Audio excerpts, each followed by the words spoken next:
This is the Mazz and Bads Show with Brandon Marrazzo and Charlie Baduini. 12 for 15 with one touchdown. Like, he's not fucking better. I'm sorry. Better than Dak? He's not better. Oh, I'm sorry. He had 2 touchdowns. 1 rushing, 1 passing. Yeah.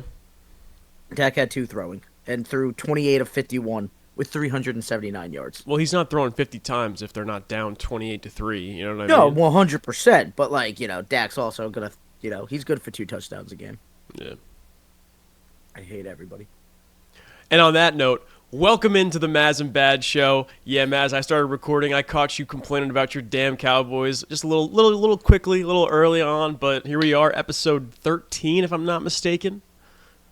That's where you want to start right now, because I got problems with week 3. Not just the Bucs getting blown out by Denver. I thought that game happened actually in the Mile High, but apparently they played in Tampa. I don't know what's going on there, but the biggest problem that I have right now, Charlito, is the Dallas Cowboys have officially hit Muppet status in my book. I have no faith in the entire organization, top to bottom, except for one man and one man only. And that man is Rain Dakota Prescott, because he's the only person who looked like they actually wanted to be on the field the entirety of the game. Not CD, not Brandon Cooks, or should I say Brandon Cooked, because I don't know where the hell you've been, all right? Like, dude, I just don't understand what is happening. Defense just might as well be Casper the Ghost, because anybody can go through them.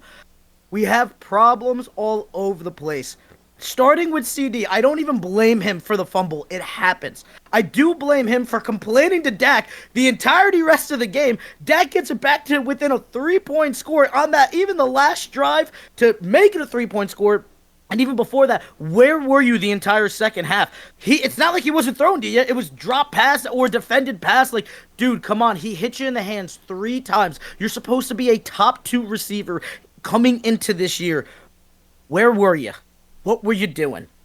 And speaking of where were you, Brandon Cooks, for the love of God, 1 touchdown pass against Cleveland, started coming out of the shell a little bit later on in the year. This is supposed to be a guy that people say #1 wide receiver talent, because he was on a Houston team that never won a damn thing. And now he comes to Dallas, and it's just whenever he comes and goes, it's are you going to be there or not? He's on the field, but he's not making plays most of the time. And it's not like he wasn't target. He had more drops than CD did. Jalen Tolbert is forced to make plays. Thank God he showed up to do something, but the fact that that's where we have to resort to is criminal. Thank you, Jake Ferguson, for getting back on the field, staying healthy. You've been kind of consistent. Jason Witten, right? Prime Travis Kelce, but I appreciate your service to the squad, and Dak's able to use you a bit, but it's all right. Offensive line. Rotating door at any business ever in New York, okay? Because you can just come right on in, just keep the steady flow, they'll let you keep on coming through.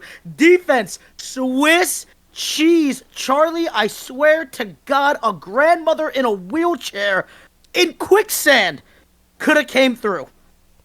Everybody has been able to run on us the last couple of years. That's the kryptonite of the Dallas Cowboys. My entire childhood, everybody and their mama could throw on us. Now, we kind of can defend the pass a bit, but everybody and their mama can run down our throat. It is absolutely insane. Mike Zimmer's not the answer. I don't know if there is any answer right now. I'm at the point where I want Bill Belichick just to come in just to fix the damn defense. In a perfect world, Mike McCarthy, who I still like the offense, I don't even think that that's necessarily his fault. I just don't think that he's the guy to hold us accountable. I feel like he's too friendly, and I just want more leadership going on there. And speaking of leadership, the vampire himself, Jerry Jones, is who I have a problem with more than anybody. He comes out and he says Derrick Henry had essentially a hell of a game against the Cowboys. And he's absolutely right. Man rush, you ready for this one? 151 yards on 25 attempts,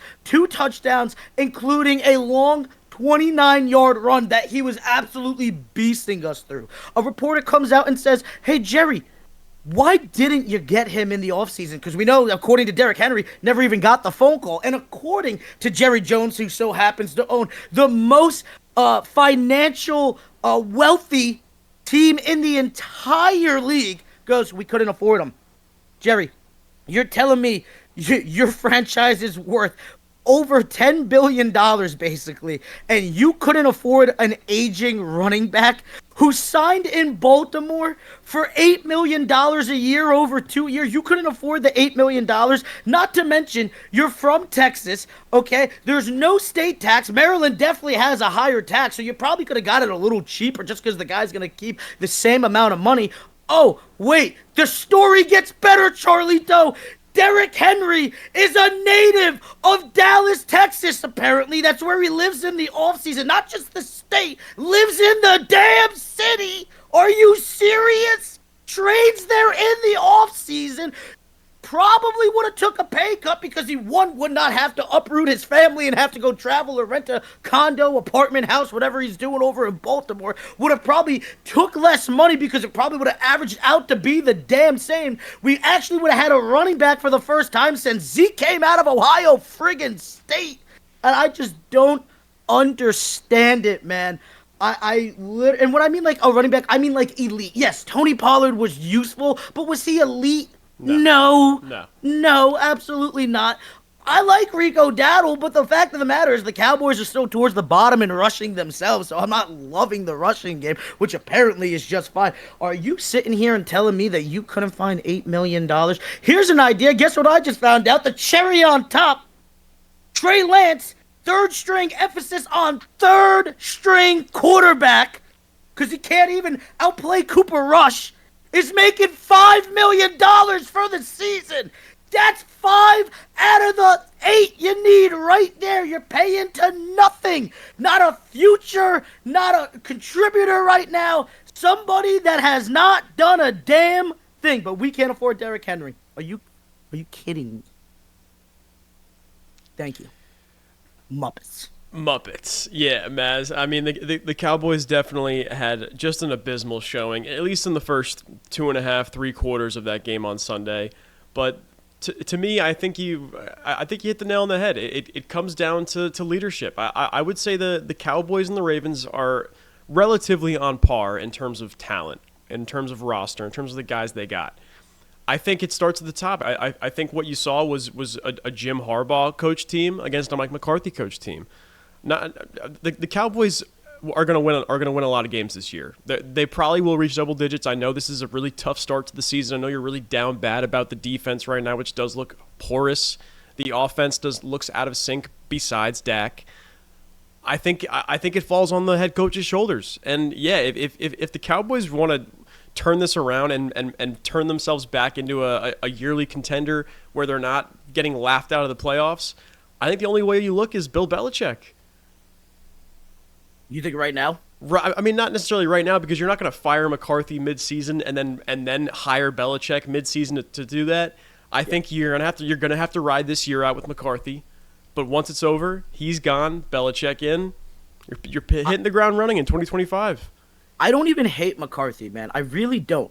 He has Dak playing at the highest level he's ever played at in his career. Like, don't get me wrong, there's been progression each year for the most part, but there's more to being the head coach than uplifting your quarterback. Exactly my point, right? It's like, yes, the offense could look better. I don't think it's necessarily scheming. I think it's just guys underperforming. That defense, I just don't know what we're doing. It seems that it doesn't matter who the coach is. There's just glaring weaknesses that teams that can just poke in. And this is supposed, you have DeMarcus Lawrence, Micah Parsons, Trayvon Diggs. Like, there's names on this defense that teams don't even have one guy of those caliber on, right? But they're playing better, you know?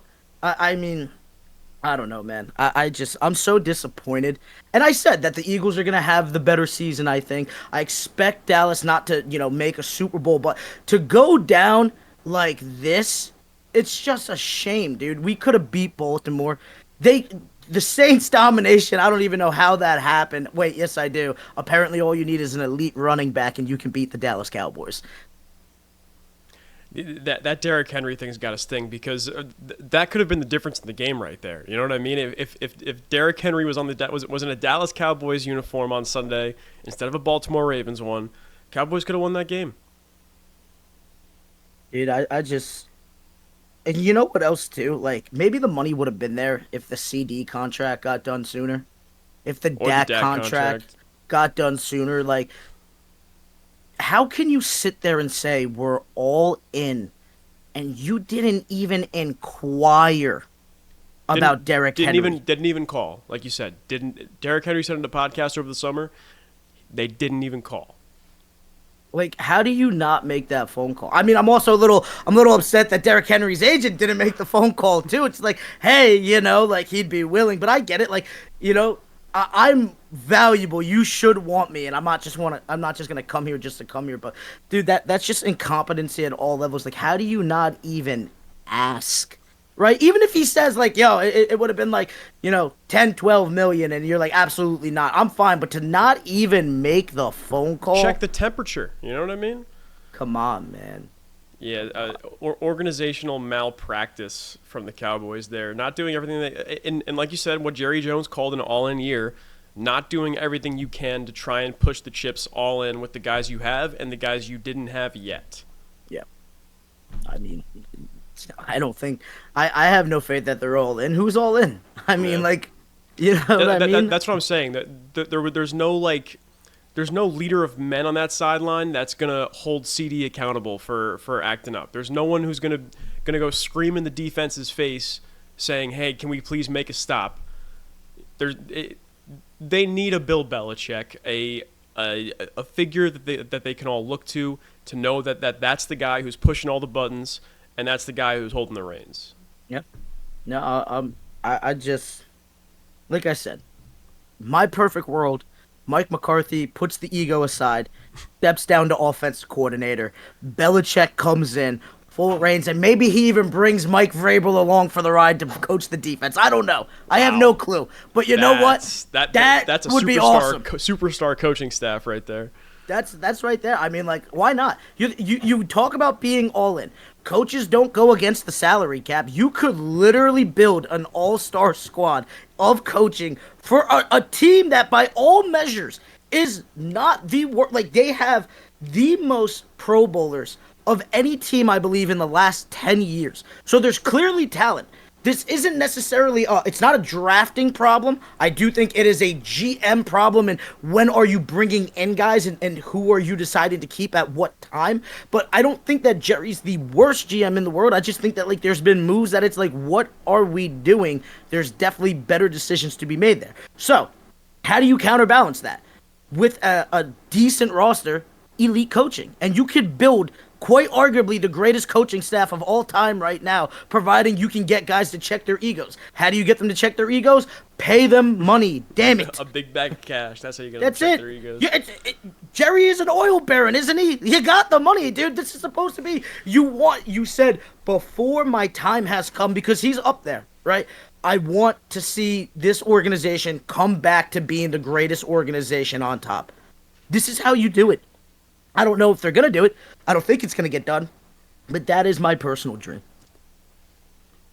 So the Cowboys lost on Sunday to the Baltimore Ravens. If you already gathered from that long-winded breakdown of what the Cowboys can do to improve their current situation. But obviously, we're already in season. There's not a whole lot they can do right now, bar a few trades, maybe a mid-season coaching change, which is not really the Cowboys' MO. They don't really fire coaches mid-season like that. But so it's only 3 games, Mazz. There's plenty of time to turn things around. Didn't they have a few stinkers last year in September? They lost to the Cardinals. Geez, why can't I remember his name at the moment? Who was the quarterback for the Cardinals early on last season? Josh Dobbs. Josh Dobbs. They got beat by Josh Dobbs in Arizona. It'll be fine. It'll be fine. By Thanksgiving, they'll be smoking whoever they're playing, and it'll be all good. Well, apparently there's a disgruntled receiver up in Cleveland, and I can't blame him for being disgruntled, who just had a pretty decent day against the Giants, who is willing to come back to the star, Amari Cooper. Here, one second. What is he doing? I'm putting my Jerry Jones hat on for a second. Mazz, I'm sorry, but we can't afford Amari Cooper. He pushes up too much on the salary cap. It's one season, man. It's one season. It's literally one season. You suck it up for one damn season. All right, dude, I'm serious. I really think that they should go out And there's a couple of teams I think that should honestly think about doing this. Go out, get one of these weapons on an expiring contract, and go in for the season. You don't have to re it up. Like, yeah, you're spending some extra money for this season, but you're not committing to it long term if you don't like how it's looking. There's guys out there with friendly contracts just in terms of, yeah, they're due a ton of money right now. However, teams are looking to get them off the books. They'll be willing to split that with you in some capacity, whether it's 50-50, 60-40, 70-30. Like, you won't have to pay for all of the services if you just trade for it right now. And it's not going to cost you that much because they're looking to get some kind of compensation before these guys leave because they've already made it known, I'm probably not re-ing up. If the Raiders keep losing, I must have said Amari Cooper, Devontae Adams. I'm thinking about that one too. Off the top of my head, maybe... I don't know, NFC North teams. No, they're all okay at the moment. Yeah. No, those are the two. There's definitely going to be names out there. But by the time the trade deadline comes around, there's going to be teams circling the drain that have, like you said, veteran weapons at the back end of their deals. There's a lot of time. Although I think Devontae Adams is reserved for the Jets, so the Cowboys might want to look elsewhere. You've been saying that, but I don't think they're going to make that move. We'll see. We'll see. I don't think they're going to make. But you know who should think about making that move? A team that just played last night and looked absolutely dominant versus the Jacksonville Jaguars with guys that are really not the biggest names, brand new names. But I think the Bills should be stocking up on weapons because, yes, you can beat those franchises like the Miami Dolphins right now, which I'm not going to lie. I'm a little surprised about that, but we already talked about that, right? And the Jacksonville Jaguars. Just because your quarterback is that good, you have a good running back. But if you can get an elite wide receiver in there and stock up for the playoffs, I think they can make a run at the Chiefs. Yeah, potentially. I mean, that remains to be seen because the Bills have never been able to make a run against the Chiefs, even on their own terms, in their own stadium, as a higher seed. So we'll see about that. But long ways ahead. That's not for another 3-4 months. So, but the deadline, that'll be fun coming up. But we want to just get into the rest of the games from this past weekend, Mazz. What do you say? Any last notes on the Cowboys? No, I got nothing left on the Muppets. I'm sorry. Dak did say that if you want to hop off the bandwagon, I love this. He is so like PO'd at everything that's going around there, and I have no problem with it. And this is a guy who, like I said, his own franchise, the fan base has been like, absolutely not. Guy's coming with a vengeance. I wouldn't be surprised if he messes around and gets back into that MVP race like he did last year. But who knows? Maybe that's just me giving flowers too much, but what have you. But speaking of giving flowers, Chucky, I want to take us to a game that I cannot believe somebody looked competent in. Daniel Jones looked good against Cleveland, dude. I can't even lie. So a couple of overthrown balls, and Malik Neighbors made a hell of a catch in the end zone. But like they're winning a game with Daniel Jones. If this continues, do the Giants even consider keeping him? No, I mean, if you're the Giants, you've seen enough out of Daniel Jones to know that he's reached his maximum potential. He's like I'm with you.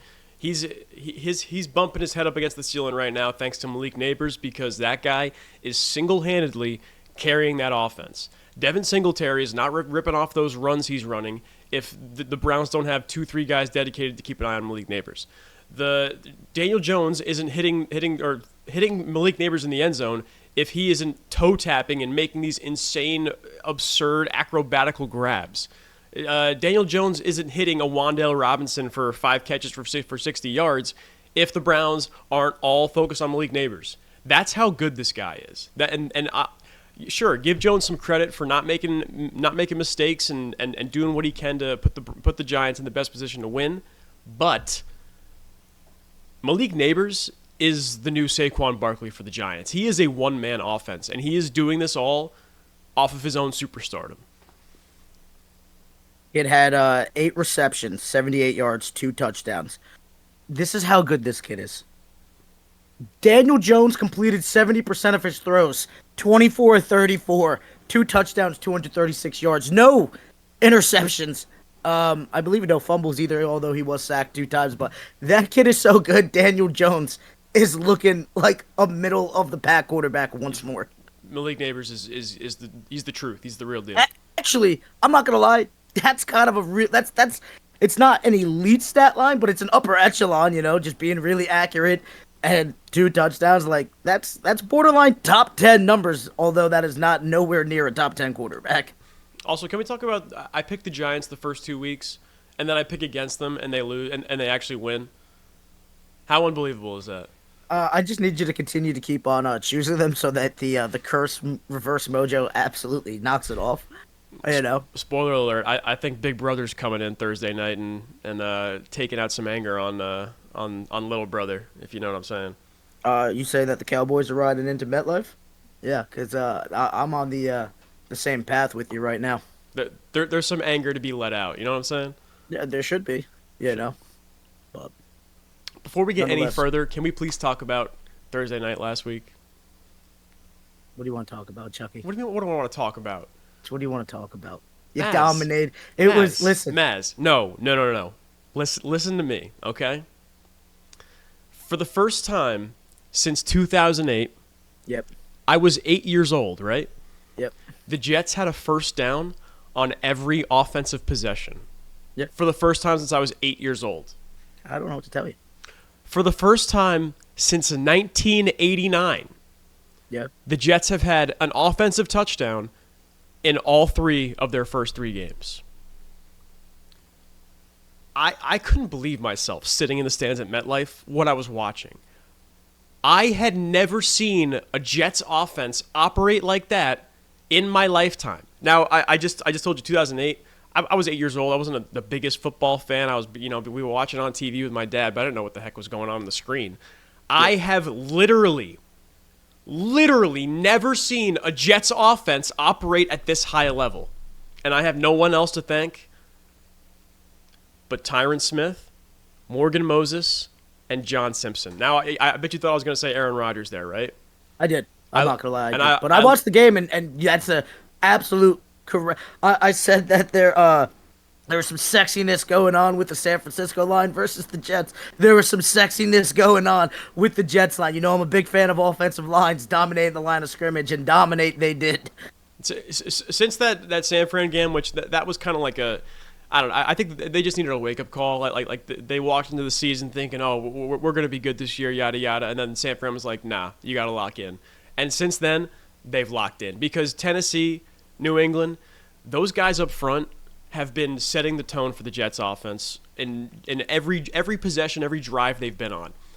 For the first time in, I can't even remember, probably those AFC Championship game teams with the Rex Ryan days, we have an offensive line that will actually get up and get in your grill if they knock your quarterback down. I saw Aaron Rodgers get bumped by Jeffrey Simmons in Tennessee 2 weeks ago, and John Simpson and Morgan Moses were right there, ready to get into his face. I saw a Patriots linebacker slam Breece Hall to the ground, and I saw John Simpson get right up and get right in that guy's face. The Jets have never had that. They've never had that, like, I'll fight for you if you fight for me mentality on the offensive line. It's always been an every man for himself with the young quarterbacks that they're like, let him take a hit, let him take a beating. But now that we have an Aaron Rodgers, now that we have these veteran offensive linemen that came from Baltimore and Dallas, 2 winning teams, they know that if you're going to be a team that teams, they don't want to mess with you. They don't want to get physical with you because they know there's no consequences. There's consequences when you get physical with the Jets. There's consequences. And that is something that is so important for a team that has the aspirations to win a Super Bowl. That is a vital piece to that DNA. You know what I mean? No, absolutely. I mean, anytime that you see like guys in previous seasons just take hits and offensive linemen are just sitting there looking at it, that's a culture problem. It's a culture problem for sure. Yeah. And I do think that the Jets have turned a new page, right? I don't know about necessarily Super Bowl, but I mean, there is in that you can't deny behind that, the Chiefs. You can't deny that right that's their it. aspirations. Like that. That is the goal. That is the goal. And if you want to get there, these are the things you got to do to get there. So they're on the right track. I think the Chiefs are obviously the upper echelon of how organizations are run right now, but for like that second tier with teams with aspirations, where I think everybody else is essentially at currently, you cannot say that the Jets aren't in there. Right? They're doing the right things. Yes, they lost to a San Francisco team who's been together a lot longer than this Jets team has been around, right? Had more success together, more chemistry, and were home, right? So other than that, I can't lie to you. The Jets do look competent, more than competent. They look good. Honestly, I hate to admit it, but the Jets honestly could mess around and do something. I don't want to give Jets fans false hope. They've been giving that to themselves for the past, I've been on this earth for 26 going on 27 years. That's been it the entire time, but dude, who knows? The Aaron Rodgers experiment right now looks to be working out. Last year was blind hope. This year is optimism. Mm-hmm. I've been burned too hard before. I already have that in the back of my mind that things could all blow up in my face. So I'm just optimistic right now. Yeah, I mean, listen, you protect that guy. I mean, he looked. Honestly, they might want to drug test him. I'm not even gonna lie. He looked so good first, and New England's defense Isn't bad.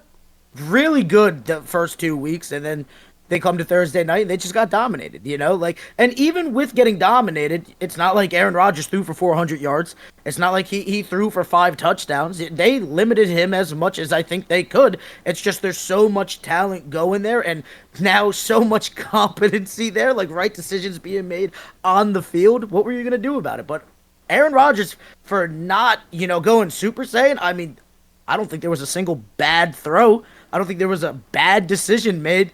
And him throwing on the run, I was like, dude, what is happening here? Is he turning back the clock? I mean, everybody needs to find out, what does this guy do in the offseason? Because apparently he found the fountain of youth. Ayahuasca retreats, apparently. Just having a spiritual awakening can take it only so far. I think it's got to be more than that. One last note on the Jets. They might have one of the best 1-2 punches at running back in the league right now. Yeah, Breece Hall and Braylon Allen, the rookie out of Wisconsin, who is the youngest player in the NFL right now. Both of them look dominant on the ground, and also that's another kudos to the offensive line as well. Also, though, it's a perfect 1-2 punch because Breece Hall, he is physical, right? But he doesn't necessarily he has explosiveness. I don't think he has that power that you want for a third down back. And that kid from Wisconsin, it's just a battering ram. Give him the ball, full steam ahead. Who am I got to run through? It's a great compliment. You have an all-star running back who should be a Pro Bowler because he just looks everywhere except 3rd and 3. He looks phenomenal. But I don't need him for 3rd and 3, nor do I want him. I have a backup that is more than capable of doing that. A lot to be excited about in New York this week. Victory Monday for both teams, Jets and Giants. Mazz, I'll go to you next. What game we talking next? I want to go to the Buccaneers game because I was in shambles. Can I tell you that this was the ultimate Todd Bowles game? Was it? It was. That's what you felt like? As a Jets fan, I have seen this game before. 2-0, coming into a game against an opponent you should beat, a rookie quarterback, and you just get punched in the mouth early, and they couldn't recover. And I had seen that so many times in the 3 years that Todd Bowles, or 4 years I should say, that Todd Bowles was the head coach in New York. It's a I want to say it's a symptom of overconfidence, but I'm sure Bowles had his guys prepared, but it just seems like they weren't ready for what the Broncos had coming for them. They weren't prepared at all. I mean, Sean Payton put on a masterclass. I mean, they dominated that game with a rookie quarterback who didn't even throw a single touchdown, for crying out loud. Right? And after struggling the first 2 weeks, they come back with competency. Dude, that's coaching at its finest for me. I'm a big fan of Sean Payton. You know that. I just cannot believe it. I feel like the Bucs have been like my adopted team this season. I've been rooting for them every step of the turn.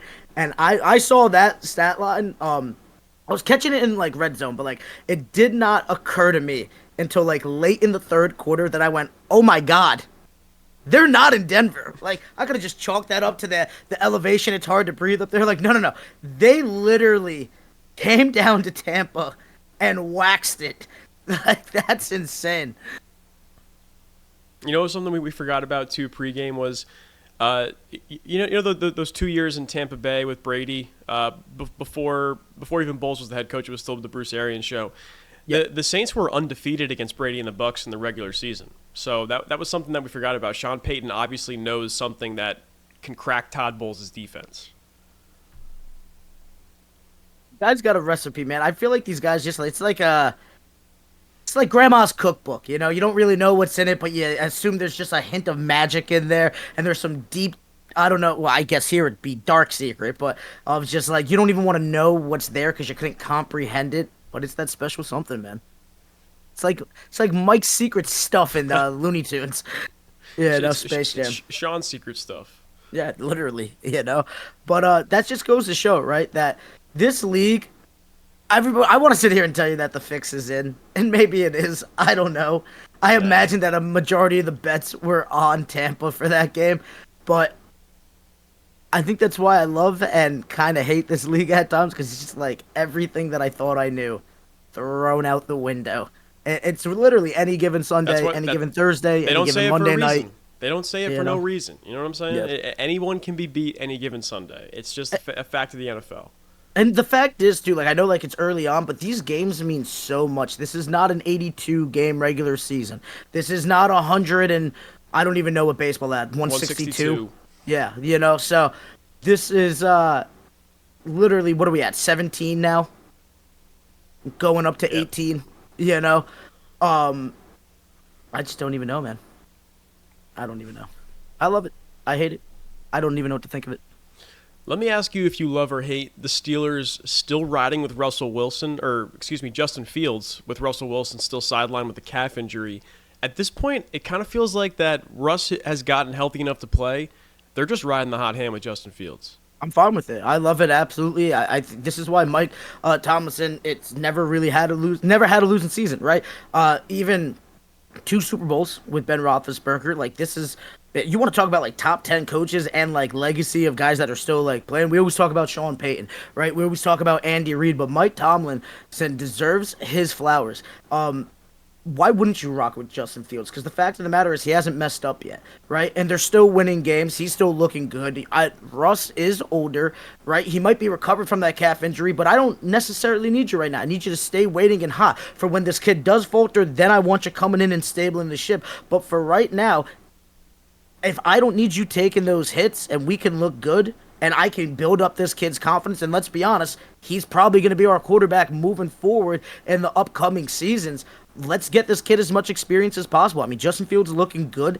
By all means, everybody was like, oh, the Steelers' offense is going to be horrible. It's going to be absolutely dreadful. And it really hasn't been that bad. The defense has been elite, and that's why they're winning games. But the offense is doing enough not to hinder that and to at least help with the winning. So for me personally, I think I'm riding that hot hand. I don't want to kill his confidence, but I also know I have a secret weapon that's not so secret in Russell Wilson just waiting on the sideline, who I know is going to be able to step in there and be competent.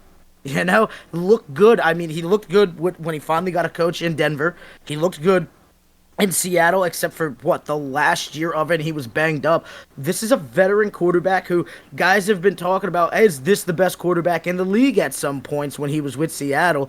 Obviously, we're not there anymore, but it's not like he doesn't not know how to play the quarterback position. It's not like he hasn't won games with less talent than what Pittsburgh's rocking with, So let him chill for a little bit. Let him build up Justin Fields, and then when the time is needed, I can hit that red button if needed, and it's like nothing ever changed.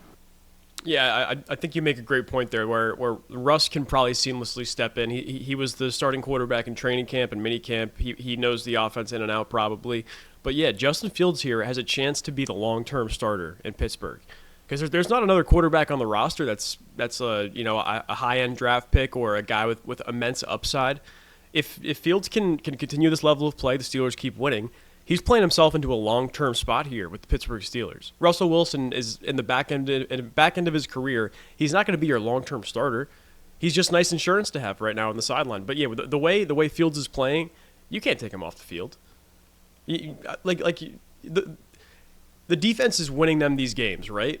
But Justin Fields is making plays on offense to put these games away. The touchdown on Sunday to, I think his name's Calvin Austin. Was that his name? The 60-yard touchdown. That was on a frozen rope with Khalil Mack wrapping around on the edge. You know what I mean? Like, Fields is playing at a level we didn't really see in Chicago. I disagree. Yeah, I think he was making more plays with his legs in Chicago.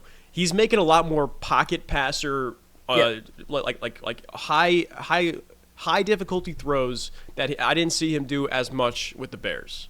So here's my thing, though, right? Is that I think he has more faith in the organization, and the organization has more faith in him than Chicago ever had in him. Yes, they drafted him in that first round, but was that necessarily the quarterback that they wanted? I don't think so. I think he fell to him, and hey, this is what we're going to go take a shot on. They literally had one wide receiver for him, right? Couldn't even tell you who the running back was at that time. And it's the fact of the matter is that the kid was literally running for his life the entirety of his stint in Chicago. Now he comes over here with. Let's not act like the Steelers are the cream of the crop offense either, right? Nobody likes the hire at offensive coordinator, right? But it can't be worse than what Matt Canada was, right? Who was it? Arthur Smith, right? Yep. Former Falcons okay, so, head coach. Yeah, so everybody's like, oh, this isn't going to do anything, this and that. But, hey, a change of scenery and getting around some great football minds like Mike Tomlinson and his staff, it just breathes confidence. And I think Justin Fields always had those flashes. I personally thought he should have been quarterback, too, off the draft board that year. But, things happen. So if anybody's really surprised, I think you were just hating or you really weren't watching Chicago football. Possibly. It could also be true that Fields has elevated his game since he arrived in Pittsburgh. No, absolutely. But the flashes were there for success, I believe. Okay. Yeah, tough to argue that. I mean, they definitely made a few statements last year with some surprise wins late in the season. But moving onwards, Philadelphia at New Orleans. The Saints were looking like I had just laid out my apology last week. They were looking like a juggernaut, scoring 90 points through 2 games. And then here come the Eagles in the Bayou, and they hold them to 3 points for the first 3 quarters in what would become a loss. To be fair, though, the Saints also, it was a 3-0 game going into the third quarter. By all means, this was a battle, and the fact that they played that much football with not even field goal range, except for one field goal into the third quarter is just absolutely insane. But Kareem rises to the top, and Saquon Barkley is the best running back in the NFL right this second. Whoa. Yeah. I'm telling you, man. Guy's been a fantasy monster for me. He's absolutely if he catches one pass, they're undefeated. And there's arguments to be made that pass should have never even been the decision. They should have just handed it off to him. I mean, the guy dominates on the ground. This was the Dallas Goedert Saquon Barkley game, because those were the two that came out to play for the Eagles, especially down the stretch. And then once you get that passing going, boom, you come right back up with Saquon, and he gashes you, dude. I am so, being unbiased here, I'm so happy to see him having fun playing football again, because we always knew that he was a hell of a talent, but now being with Philadelphia, it is legitimately, I don't want to say next level, it's on the level that we all knew that it was going to be on, providing that he could have some help, and it's here. And like I said, CMC ain't playing, Derrick Henry still looks good, but I firmly believe that Saquon Barkley is the best running back right this second in the NFL. And Alvin Kamara's right behind him. I'll give him that for these first couple of weeks. But Saquon is built different, my friend. I think you got to give Jonathan Taylor some love, too. Throw sure. Bijan and Brees in there as well. Yep. He's definitely top 3, and I could even comfortably say top 2. Number 1, up for grabs. It's a toss-up there. You could go him or Kamara or any of those guys I just listed for me. But, yeah, I think what you're seeing with Saquon there is just what he looks like in an offense with, 1, a good offensive line, and 2, a quarterback that defenses aren't afraid to, let run loose a little bit, because Jalen Hurts can make a mistake here and there, but he can still beat you with his legs. He can still beat you with his arms. And also, I mean, I know A.J. Brown has not played. Devontae Smith got hurt on Sunday, but where the defense isn't loading the box every play, because if they do, they're going to get burned by one of those guys. You know what I mean? Mm-hmm. So I think Saquon is really in the perfect environment for him to succeed. But he was always going to be unlocked in this Eagles offense. And this is exactly what I was expecting going into the season. He's just been an absolute monster for them. That's for damn sure. Won them the game with that touchdown run. Without that, they're not winning. No. And you're right. It is the perfect environment. And I expected success, and I knew it was going to be, heights. But I think he's, dare I say, it's even better than I thought it was going to be. Because we always thought, how much ball is going to really go around? Is he going to be able seeing those touches? And now it's even when their top two receivers are on the field, it still looks like, hey, establishing the run with Saquon is the number one game plan, and that's what it should be. I didn't think it was going to be honest, because Jalen Hurts has that running ability. I was wondering, where's this ball going? But it's going right where it needs to be, and that's to the best running back right now in the NFL, in my personal opinion. And like I said, I'm a Cowboys fan. I'm completely being unbiased right now. So what about for the Saints side of things? Are you worried about them now going forward, or are you still expecting the same kind of season you were before this game was played? I'm going to be honest. I think that they're actually going to have a better season than I expected from them, right? Because, yes, they did end up losing this game late, but the fact of the matter is they went toe-to-toe with the Eagles, right? They dominated the Cowboys the week before, and now they go toe-to-toe with the Eagles for, by all purposes, basically the entirety of the game. Just one or two plays really is what got away from them. I still don't know if Derek Carr is as good as he's played like the first couple of weeks. I think that's just been we've been able to get the run going, and I do have some talent to work with. I'm not ready to say that Derek Carr is elite, but I am ready to say that the Saints defense is absolutely legit. I'm ready to say that they could actually make some noise, especially if Tampa's going to be faltering in games to lesser opponents like the Broncos, especially if Atlanta doesn't hit their stride, even though they're looking to get better each week. So they could potentially end up winning this division or come in second place. I think it just all depends on who's going to execute down the stretch. It's literally a toss-up between those three teams. Honestly, I don't know. I'll take us right over to Andy Dalton right now, because if Andy Dalton can do that, apparently we got a four-way race going. I don't think he's going to be able to do that going forward, but nonetheless, if he does, I'll be eating my words, my friend. I would just like, since we're getting into Raiders-Panthers, I would just like to pat myself on the back real quick. Just a quick pat. I'll give you a round of applause for that one. Because did I not say last week you're right. that Andy Dalton, the Red Rifle, was marching into Vegas and taking down the Raiders? Yeah, no, you said it, and I thought you were smoking some of that ayahuasca, buddy. Nah, I knew it coming. Dude, I said this to you. I said it to my friends who also balked at me. I said, did you guys not see last year when Andy Dalton marched into Seattle, replacing an injured Bryce Young, and beat the Seahawks on the road? You know how hard it is to win in Seattle? Las Vegas was a piece of cake. My favorite stat from this game, Mazz, was Andy Dalton was the first quarterback this season to throw for 300 yards and 3 touchdowns in a game. No quarterback has done that yet this year. Josh Allen might have done it last night, but prior to Sunday, it had not happened through 3 weeks yet. How fucking funny is that it took Andy Dalton to surpass that in the 2024 NFL season? I gotta give it to him, man. I mean, guys just finding ways to keep careers alive, and now, by all means, I mean, he locked up the starting spot right there. There's no questions right now. I know it's only one game, but it was so bad before that performance, and you were on the road, and you were facing a defense with some monsters on it, especially with the front line, so I gotta tip my cap to you, my friend, for calling it. I gotta tip my cap to Andy Dalton for going in there and quite literally guns a-blazing from the Red Rifle. I can't believe that's another one of those performances. If the most shocked I've been is by Tampa, the second one was, what the hell is this, from Carolina. It also just makes Bryce Young look that much worse, because obviously people were talking about in defense of him, like, oh, the Panthers have nothing. The offensive line stinks. The receivers stink. The running backs stink. Everyone looked pretty damn good on Sunday. Yeah. Offensive line was blocking well for Andy Dalton. Deontay Johnson was catching balls for Andy Dalton. Adam Thielen caught a great touchdown before his hamstring almost fell off the bone. Chuba Hubbard had a fantastic game. It was the quarterback. Jonathan Brooks is coming back too, I believe, either this week. I think it's this week or next week.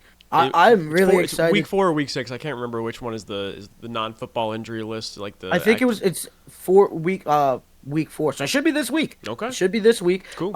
That's somebody that I wanted my team to draft. I cannot wait to see him back there playing for Carolina. But the fact of the matter is, I don't know if Carolina's going to be sustaining the success, but it's definitely better than it was. If they do, I mean, man, let's be honest. They could make a run at the division. I don't have faith in it, but I will tip my hat to an absolute great performance.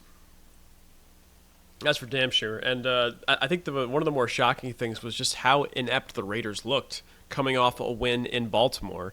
Antonio Pierce said after the game that he noticed some players making business decisions, so the team is going to make some business decisions going forward. So I don't know exactly who he's referring to. Hopefully he was referring to Devontae Adams, and they're going to just trade him to the Jets for a 6th-round pick. Oh, my God. Stop this. Stop this. No, I'm wondering who it's directed at specifically. I couldn't tell you. But Gardner Minshew? I do. Well, they're sticking with Gardner Minshew again. They are sticking with him. That tells me it's absolutely an effort problem for that game, right? Guys decided not to go all out because maybe they just want to stay healthy and they didn't put themselves in a play that could have helped the game but could have put them in harm's way, right? Yeah. And dude, I get it. Like, you're not trying to get hurt. I mean, Tyler Lockett has literally been the poster child over at Seattle. For any time I catch a ball, I'm just dropping right down because I want to continue to play this game. Forget the yards after catch. I'm not taking tackles if I don't have to take tackles. I don't love that effort, but I do know that is a smart business decision, So, and I also get, though, Antonio Pierce is the kind of guy dude, you ball out for us. I'll make sure that we take care of you. You want to talk about a business decision, the only business decision to be made on this team is running through walls, putting yourself below the team, rising up that organization. We'll take care of you. I got you. He just seems like the kind of guy, if God forbid you got hurt and they end up cutting you, I'll find a place for you on the staff just to get you paid. He just seems like the kind of guy that if I'm in war, I want him right next to me. Because I know he's going to take care of me. That's just the feeling that I get. I don't know the guy personally, but seeing him in interviews, seeing his actions, seeing the way that he wants to run this team, I have nothing but faith in it. Is there better football minds out there? Yeah, but let's be honest.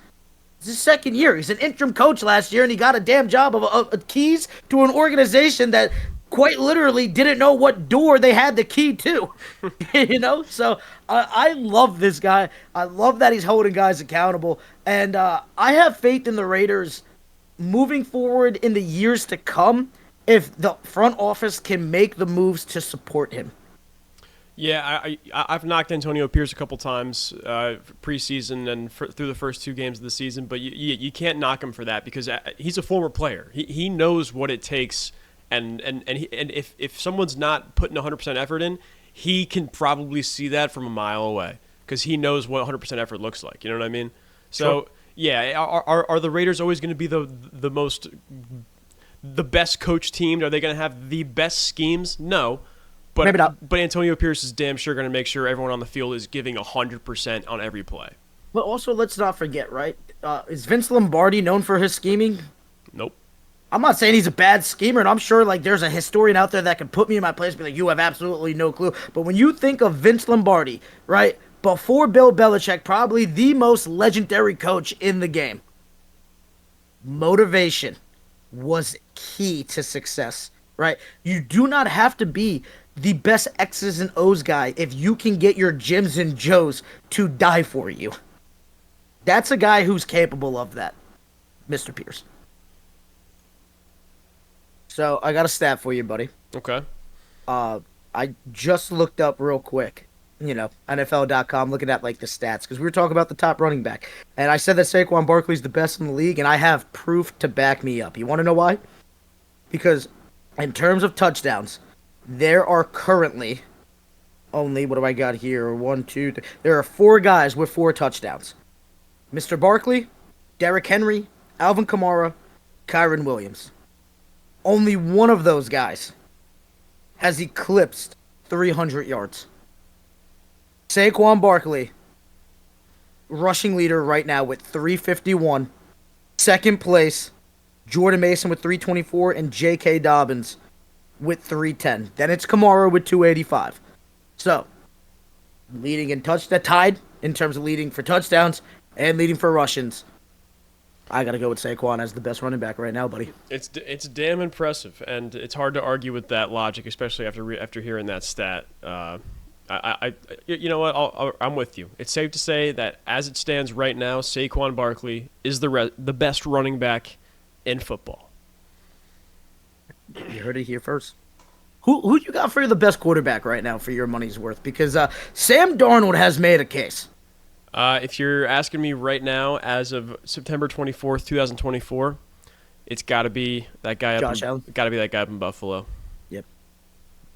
It has to be, right? Yeah.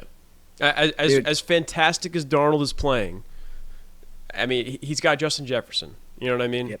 Who does Josh Allen have besides Dalton Kincaid? Like at receiver, he's working with a rookie, first-round rookie in Keon Coleman, or an early second-round pick in Keon Coleman. I like that kid, though, to be honest with you. He's great. He's good. No, I think he was a first-round pick, wasn't he? He was either late first or early second. I think he was number 26. Because they took him and left Xavier McKinney for the Chiefs. They traded back with the Chiefs, so the Chiefs traded up to get Worthy, and they took Coleman. Okay. Yeah. Thank you. But yeah, that's Buffalo starting three receivers is a first/early second rookie, Marquez Valdez-Scantling and Curtis Samuel and Khalil Shakur. Yeah. By the way, you're absolutely right. He was round 2, pick number 33.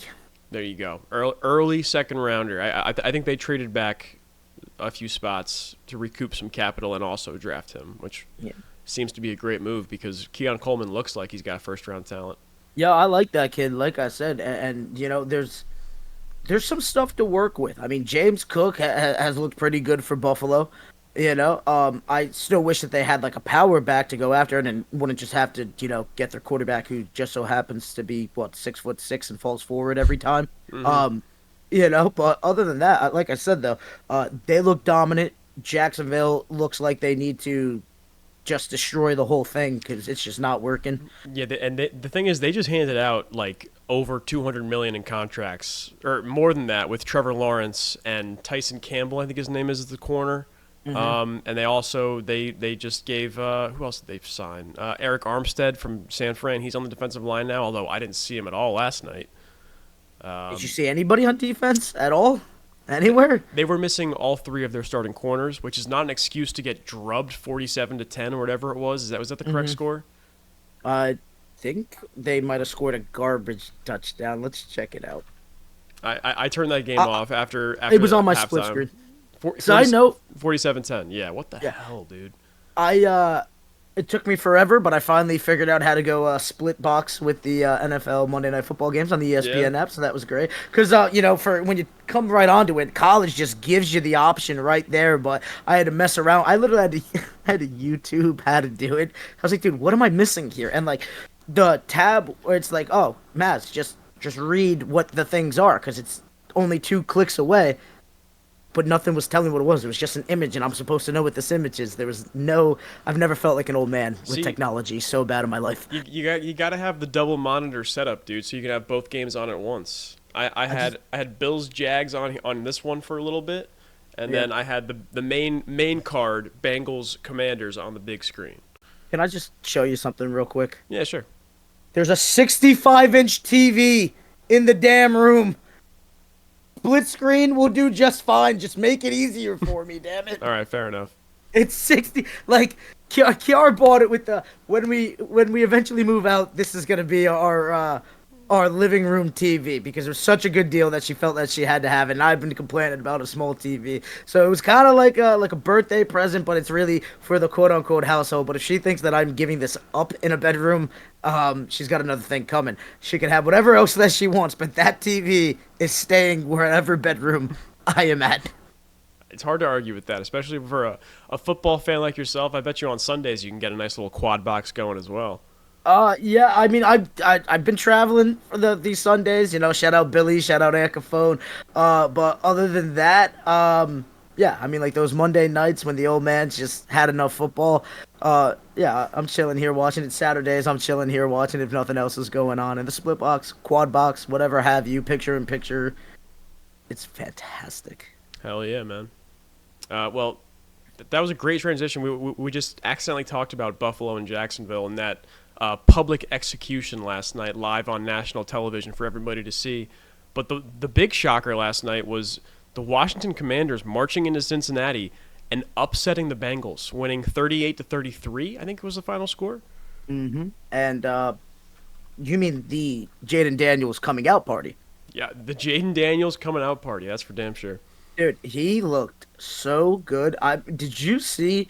First off, Terry McLaurin to have a 4,000-yard years in a row with the rotation of quarterbacks that he's been put through. That might be the most slept-on receiver in the entire game.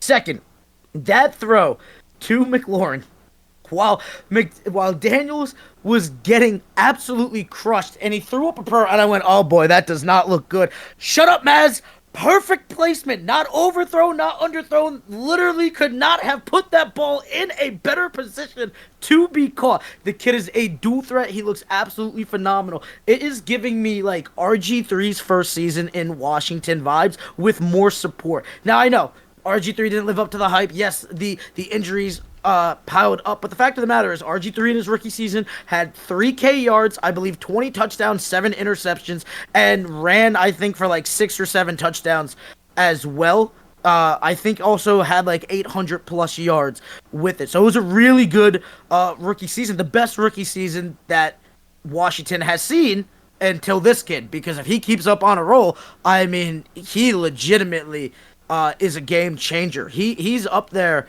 I think, ceiling-wise, could be Lamar-esque. Yeah, and I think definitely shades of RG3, but with more precision throwing the ball. So that last touchdown pass to McLaurin was in the bucket. It was a fantastic catch, of course, because Terry's just like that, but only where he could get it, only where Terry could come down with it.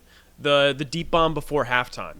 That was also another fantastic catch by Terry, but also, once again, a perfect placement deep ball from Jayden Daniels. And that's just something we haven't seen from any of these rookie quarterbacks so far. Yeah, Caleb Williams threw it 50 times for 350 yards on Sunday when they were down the whole game to the Colts. Bo Nix made some plays with his legs, of course, but he's not a mobile guy. He's a pocket passer, pick you apart. Jayden Daniels looks like the best rookie quarterback so far.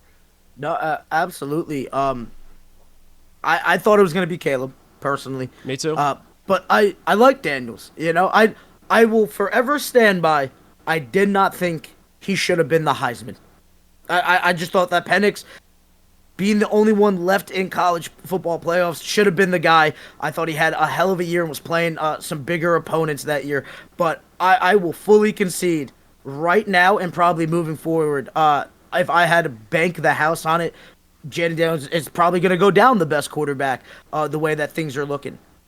You know, to be fair, though. I don't want to say that yet because we still haven't seen Penix play. You know what I mean? Sure. And I'll give you that. But I also... yeah, no, you're absolutely right. I got no rebuttal there. Completely, like, I just mentioned Penix, but we have not seen him play yet. I just keep on thinking about when is Caleb going to step up to the plate. He looked okay the last game that they played against, like, the Colts, but it was still a losing effort, right? Finally figured out how to use Cole Kmet. Of course, the 1 week I sit him on the damn bench, but as we all know, the tight end position's been just absolutely dreadful for fantasy, but we'll get to that in a bit. But Jayden Daniels, and I've been waiting to see how Drake May is going to really look to down the stretch, but for right now, Jayden Daniels is head and shoulders above the rest, right? And I don't know if that's just, did he walk into a better situation? I don't know. Which is, that's the crazy part to me is that Caleb Williams by far has the better situation. I think so. Yeah. Jayden Daniels has Terry McLaurin. Yeah, he has Austin Eckler and Brian Robinson. But that's nothing compared to what the Bears have offensively with Kmet and those 3 receivers and DeAndre Swift and that offensive line. Like it's crazy to me how Daniels looks so much better in a lesser situation, and not the fact that the Bears are doing their best to elevate Caleb Williams. Jayden Daniels is elevating the Commanders. Yeah. I love that you just said that because as you were thinking, I was like, yeah, no, he's absolutely elevating, and I think it's because they've let the the training wheels off early. Just, hey, this is what you're comfortable with. Yes, we don't want you to take off running as much, but if you see it, take it. Just don't take the hit. We're fine with it. Like, they are allowing this kid to play like he did in college. They're not forcing him to stay in the pocket. It's see something, take it, right? And he's not overthinking it. Let's be honest, though. I think it's also a situation where that fan base has just been hungry for something for so long, where it's, there wasn't much expectation coming into it. I think they all were hyped to see what he was going to be able to do, but I think he has them actually believing that they can legitimately do something.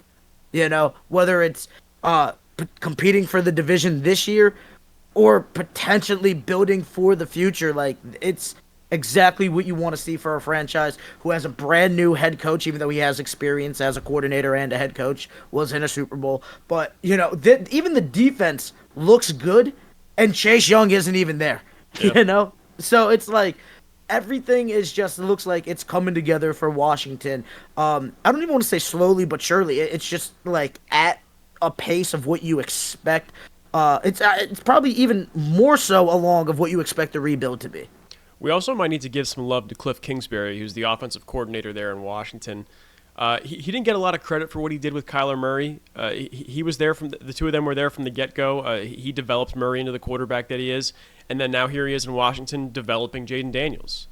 He might be that next offensive coordinator / head coach hire that teams are making to pair with a rookie quarterback to try and get the most they can out of them.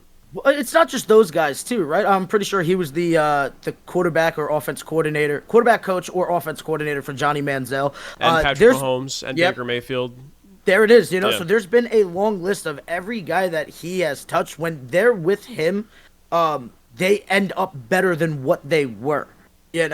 Of course, some situations when they leave him, there's just nothing going on there. But this is a guy who, you want to talk about like a quarterback whisperer. I mean, this is the quarterback loudspeaker, I guess, So I'm interested to see who's going to end up taking that shot because it's going to be coming. How about on the Bengals side of things? Are you worried about Cincinnati? Dude, I got to be honest. I think Joe Burrow may be a tad bit overrated, with all due respect. I don't hate him. I still think he's a really good quarterback, but I do think that we've elevated him to this level when the fact of the matter is the guys around him are also really good, right? I think the Bengals are going to live and die with Joe's performances, but we've seen T. Higgins not on the field. He struggles. T. Higgins came back last night, had a couple of catches, and that new kid, help me out here. I know who you're talking about. I can't pronounce the name. I apologize. They said it multiple times last night. Yovash? Yeah. He looked good, but Burrow at times tried making plays, and there was just better defensive plays that were made against him, and they were quite the defensive plays. So what it comes down to and what I'm trying to say is this. I think the Bengals are going to be what we come to know them as they're going to compete. They're kind of like the Dallas Cowboys of the AFC, where you might have bigger expectations than what they're actually capable of accomplishing. Yes, he was in a Super Bowl. I don't think they're getting back there, right? Especially with T. Higgins basically 1 foot out the door. Are they going to be able to keep him? Jamar Chase didn't get the contract done. What is going to happen with this wide receiver situation? I have no clue, but I firmly believe that the Bengals are going to continue to win a bunch of games in the regular season, and they're not going to do much postseason in terms of Super Bowl aspiration. Yeah, I'm going to push back on you there. I don't buy that for a second. I didn't. Do you think Joe Burrow was the reason they lost last night? No, not at all. I was gonna. I don't understand where the Joe Burrow hate's coming from. He had a bad game last week, game one. He played great in Kansas City against the Chiefs. He balled out last night. It's just the defense couldn't get a stop because Jayden Daniels was so hot. You know what I mean? Yeah. I don't see where this narrative is coming from that Joe Burrow has been too highly rated. How many other quarterbacks have gone into Kansas City and beaten the Chiefs? You're right. None. You're right. There's literally nobody else currently in the league who's done it besides. It was Brady. The list starts and ends there, and then it's Joe Burrow. Yeah. The Bengals always start slow. They started off 1-3 last year. They started off 0-2 the year before that. They're gonna be fine. The Bengals always start slow. Offensively, you're right. T. Higgins got one foot out the door, but they're gonna be fine this year. Jamar Chase, yeah, he did not get the contract extension done. There's no way the Bengals let him go. He's gonna be here at the cost of T. Higgins. If there's anything to be worried about right now, it's the Cincinnati defense. How are you gonna get punked by, albeit the Commanders' offense going into last night's game had scored on the most percentage of their drives in the NFL. Shout out Cliff Kingsbury. Shout out Jayden Daniels. But Cincinnati is always going to be that team, like you said, that's going to win a lot of games. They're going to get into the playoffs, and they're going to be a tough out for anybody. Anybody they play, they're going to be a tough out. We forget the fact that they marched into Buffalo 2 years ago, and beat the Bills in Buffalo when it was snowing? Last year, they were balling out before Joe Burrow got hurt. The year before that, they lost to the Chiefs in the AFC Championship game. They're not the Dallas Cowboys because, A, they can consistently make conference championships, and B, they've made it to a Super Bowl in the last 5 years. I think people have started to take for granted because of the Kansas City Chiefs and the San Francisco 49ers and the Tom Brady's of recent past that it's hard to get back to those spots on a consistent basis. It's hard. And the fact that they did it twice in the last 3-4 years is more impressive to me than anything Buffalo has done, than anything Dallas has done. You know what I mean? I don't think you can discount the Cincinnati Bengals, even though they're 0-3 right now. There's nothing to worry about because they got Joe Burrow, they got Jamar Chase. They're going to be fine. Yeah, but that's what I'm saying, though, right? And, obviously they're a better run organization than the Cowboys are, right? And you can have more faith in them. I don't think that they're going to be able to elevate past a Chiefs. If they play the Ravens in the playoffs, I still favor the Ravens right now. I just think that, like I said, they're going to be good. I'm not worried about them, but I do think that people put a lot more faith in Joe Burrow's ability than what necessarily is going to transpire out there, right? He's a hell of a quarterback, but he's not the best in the league. I don't know if he's single-handedly going to win you a game right now. It's just that they are caught in the middle because there's other teams that are just better when it comes down to these giant moments, I feel like, right this second. And I'm with you with the history. I'll give flowers there. I just think that there's guys that are capable of accomplishing more right now because it's hard. Each team gets better. The best ones get better each year, right? The Chiefs got better. I know the Ravens record doesn't look like it, but I still believe that they got better, So are they keeping pace with those guys? I just don't know. The biggest question, as you said, has always been the defense, right? They literally lost the Super Bowl because they could not stop Cooper Kupp just getting the ball to him once OBJ went down. They get a stop that changes the entire history of how we talk about the Bengals, how we talk about Joe Burrow, and whether or not Matt Stafford's even going to be in the Hall of Fame or not. That literally is the deciding factor, right? But I just don't. I like the Bengals. I want to like the Bengals. But I just don't know if they have enough to get past the other teams when it comes to it. And it just seems like all anybody ever wants to talk about is how good Joe Burrow is. And I think he's that good. I'm not saying he's the best quarterback in football. You asked me earlier who I thought was the best quarterback in football right now. I said Josh Allen. Yeah. That doesn't mean I don't think Burrow's still not top 5. No, I'm with you. I think he's in that 6 lowest, can be as high as 4. And who's the 3 ahead of him? Is it Pat, Allen, and Lamar? I got Patty. I definitely have Josh Allen. Yep. And I think that spot for 3 rotates. And like I said, he can go into that. But for right now, my money's worth. You got to give Lamar flowers, as much as I hate to say it, just because I'm still salty. And I still think that Dak is elevated. I think that's what I think I'm really trying to say is that I think he is on that level, the same exact level as Dak Prescott, throw for throw. I just think that he has a more competent franchise around him. All right. You know, I like him. A throw for throw, like, dude, he's not bad at all. I am a little worried about the injury history, right? But nonetheless, the dude's a fighter. You know, you can't take that away from him. You know, I just, I don't know, man. It's you win one extra game, you make a Super Bowl, and everybody wants to love you. You know, but is he capable of winning it? That's what I care about more than anything. I don't care if he made a championship. I think they're capable. I'm just saying.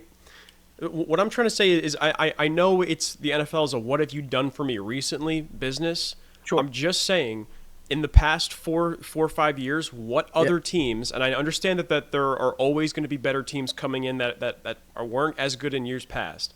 But in the recent memory of AFC contention, who has been able to win in the playoffs at a high enough level other than the Chiefs? It's Joe Burrow and the Bengals. I'll listen.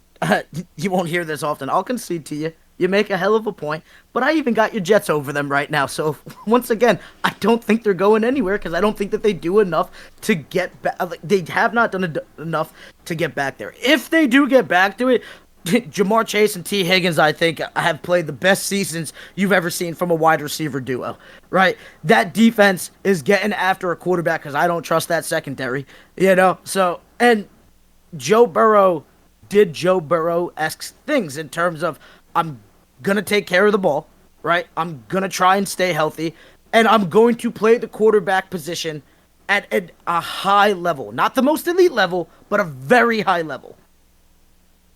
And that's a lot to ask.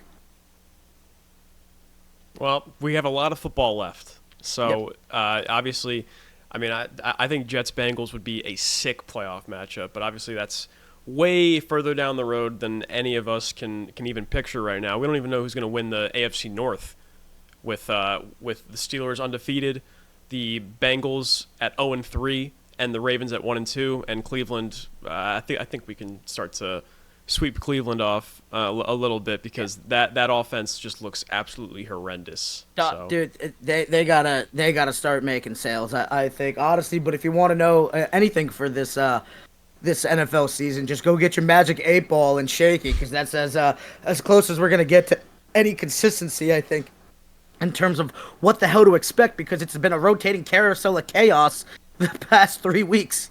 Yeah, damn right about that. But any other games that we didn't touch on, Mazz, that you want to hit real quick? I was thinking about that Chiefs game just because of Atlanta. Atlanta looked good, and again, people are crying over controversy. I think I'm kind of getting to a point now where it's like, guys, each week it can't be sitting there and we're saying shenanigans. Like, dude, some things they just happen. I am disappointed though because apparently the new number one wide receiver right now due to injury for the Rams apparently isn't going to be playing against the Chiefs. Apparently he's been I'm sorry, not wide receiver. Defensive back, was it? For Atlanta? No, for the Rams. Right now, next week, it just got suspended for hits on it. Hold on, I got the name for you right now. Derwin James. Thank you. Yeah, for the Chargers. Oh, shit, I thought that was for the Rams. My bad. Yeah, Derwin James, one too many lowering the head, leading with the crown of the helmets, and he got suspended. This isn't his first time being suspended for hits like that. Yeah. Got you. My bad. I completely botched that one. My apologies. All good. You know. But, I don't know, dude. It just seemed that, like, things just go, like, the Chiefs' way, but the first week with the Ravens, I was like, okay, like, a little annoying. Second week with the Bengals, I kind of could have bought into it, but, like, come on, dude. Is it every week that these guys win, it's going to be shenanigans? I mean, the fact of the matter is after that, it was a bad call. The Chiefs ended up kicking a field goal, if I'm not mistaken, on that play, or on that drive. And then the very following drive, which was the last of the game for the Falcons, they started off with two very ticky-tack holding and pass interference calls that got them across the 50-yard line. And the Falcons still had a chance to win this game. That regardless of what you want to call shenanigans or not, the Falcons had a chance to win this game, and they fumbled it. The terrible play call on 4th and short. I think it was a reverse or an end around to Bijan. That was Kirk was slinging it all night long. You put the ball in his hands to end the game. No, I'm with you. Speaking of, I'll take us right back to Cincinnati real quick. Did you see that 2-point conversion where T. Higgins got tackled way before that ball got there, and they just went, nope, completely fine? Yeah, they said, yeah, well, good. I mean, to be fair, it wouldn't have mattered much. It would have been a 38-35 final score, so. Listen, I know I had a rant about the conspiracy theory and that the NFL is everything to gain, this and that, and I don't want to believe that, but I don't know. I don't want to be the person that cries every time the really good teams win, but dude, there's definitely ways that we could keep refs more accountable, I think, that we're just not doing. 100%. I've been saying for years that referees should have post-game press conferences where they are grilled by media members just like coaches and players are. It should always have been that way. The NFL protects them for some reason. I don't know what it is. Because they're an extension of the league, and then they have to admit that they might be incompetent in an area. Yeah. But I'm with you. I've been calling for that at the top of my lungs, screaming from every mountain that I could get to with that because, they do determine things, but, it is what it is. I mean, I don't know. I am sick of seeing people make these cheesy animations about Taylor Swift paying off refs, though. Like she has anything to do with it at all. All right, so we've hit Taylor Swift, which means it's time to hit week 4, right? Yeah, that means week 3 has been all wrapped up. We've touched. Well, actually, we did forget one thing. The Rams making the 49ers 0-3. Man, injuries they pile up.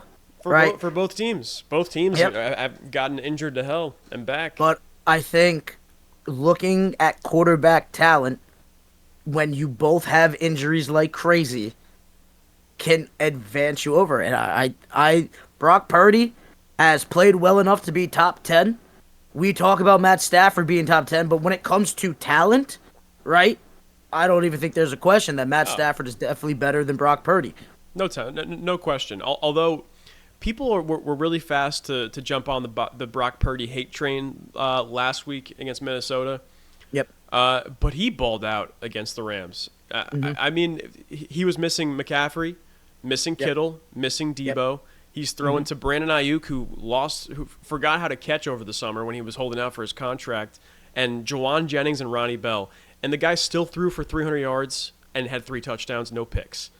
Brock Purdy, even though he may not be the most talented thrower of the football in the NFL, he's still a top 10 quarterback because he was still able to do it without all of his elite weapons.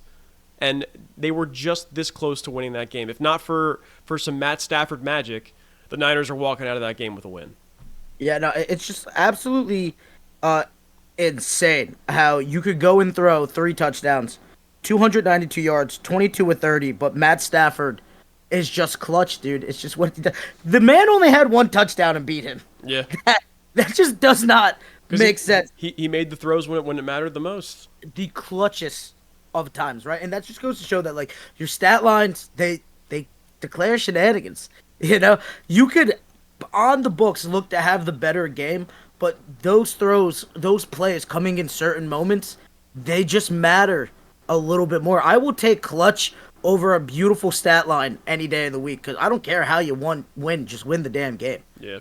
You can sit there and you can want standards, but the fact of the matter is there's been guys in this league, right? I think of like an Alex Smith where throw for throw and stat lines was great, right? But where did it end up getting him? I think of a guy like Eli Manning where stat line was horrible. If you go and look at the act, take away the accomplishments, just look at the stats. It is as mediocre as it can get. But having that magic in the biggest moments, man, I want that. I just want that more than anything, I guess. So it doesn't matter that Aaron Rodgers hasn't thrown for 300 yards in like 17, 18 games, right? No, absolutely not. I just like busting your balls. No. What does it matter if you're winning games? Exactly. And once again, do you think that Aaron Rodgers could not have gone for 300 yards plus in that game? No, they ran the ball. They did enough, you don't have to go out and exert yourself every time. I'm look at Buffalo for crying out loud. They literally pulled the starters by the time the fourth quarter came around. Yeah, is that why you said old man wearing down? What's up? Is that why you said old man wearing down? I literally just admitted that I just enjoy busting your balls here. What more do you want? Yeah, do you want me to go? I'm trying you right now. You're on trial. How could I be on trial? I literally just admitted it to it. Exactly. There's nothing to find out. There's no trial. I've admitted my own guilt. Guilty. No duh. Judge, jury, executioner. I hate you for that one. Did you just point to your Aaron Rodgers jersey? No, I pointed to you. Oh, my bad. Oh wait, there we go. That's better. I looked like so like it looked like you were going straight through like his jersey for like a second. I can see how that could have gotten confused there. I mean, you did go through it, and I think that's a Breece Hall jersey that you would have ended up on. But I didn't know if you were just like mistiming it. But nah. All right. Chucky, anytime I can get your blood boiled a little bit, it's I'm not gonna lie, it's fun as hell. You know what buttons to push at this point. Oh, yeah. Oh man, I don't even know how your partner's with me after the stuff I put you through some of these days. Because we have the most fucking fun on this podcast, don't we? Oh, yes, we do. That's what I'm saying. Yes, we do. All right, so let's have some fun picking some games, huh? I think. Am I only 2 games up now?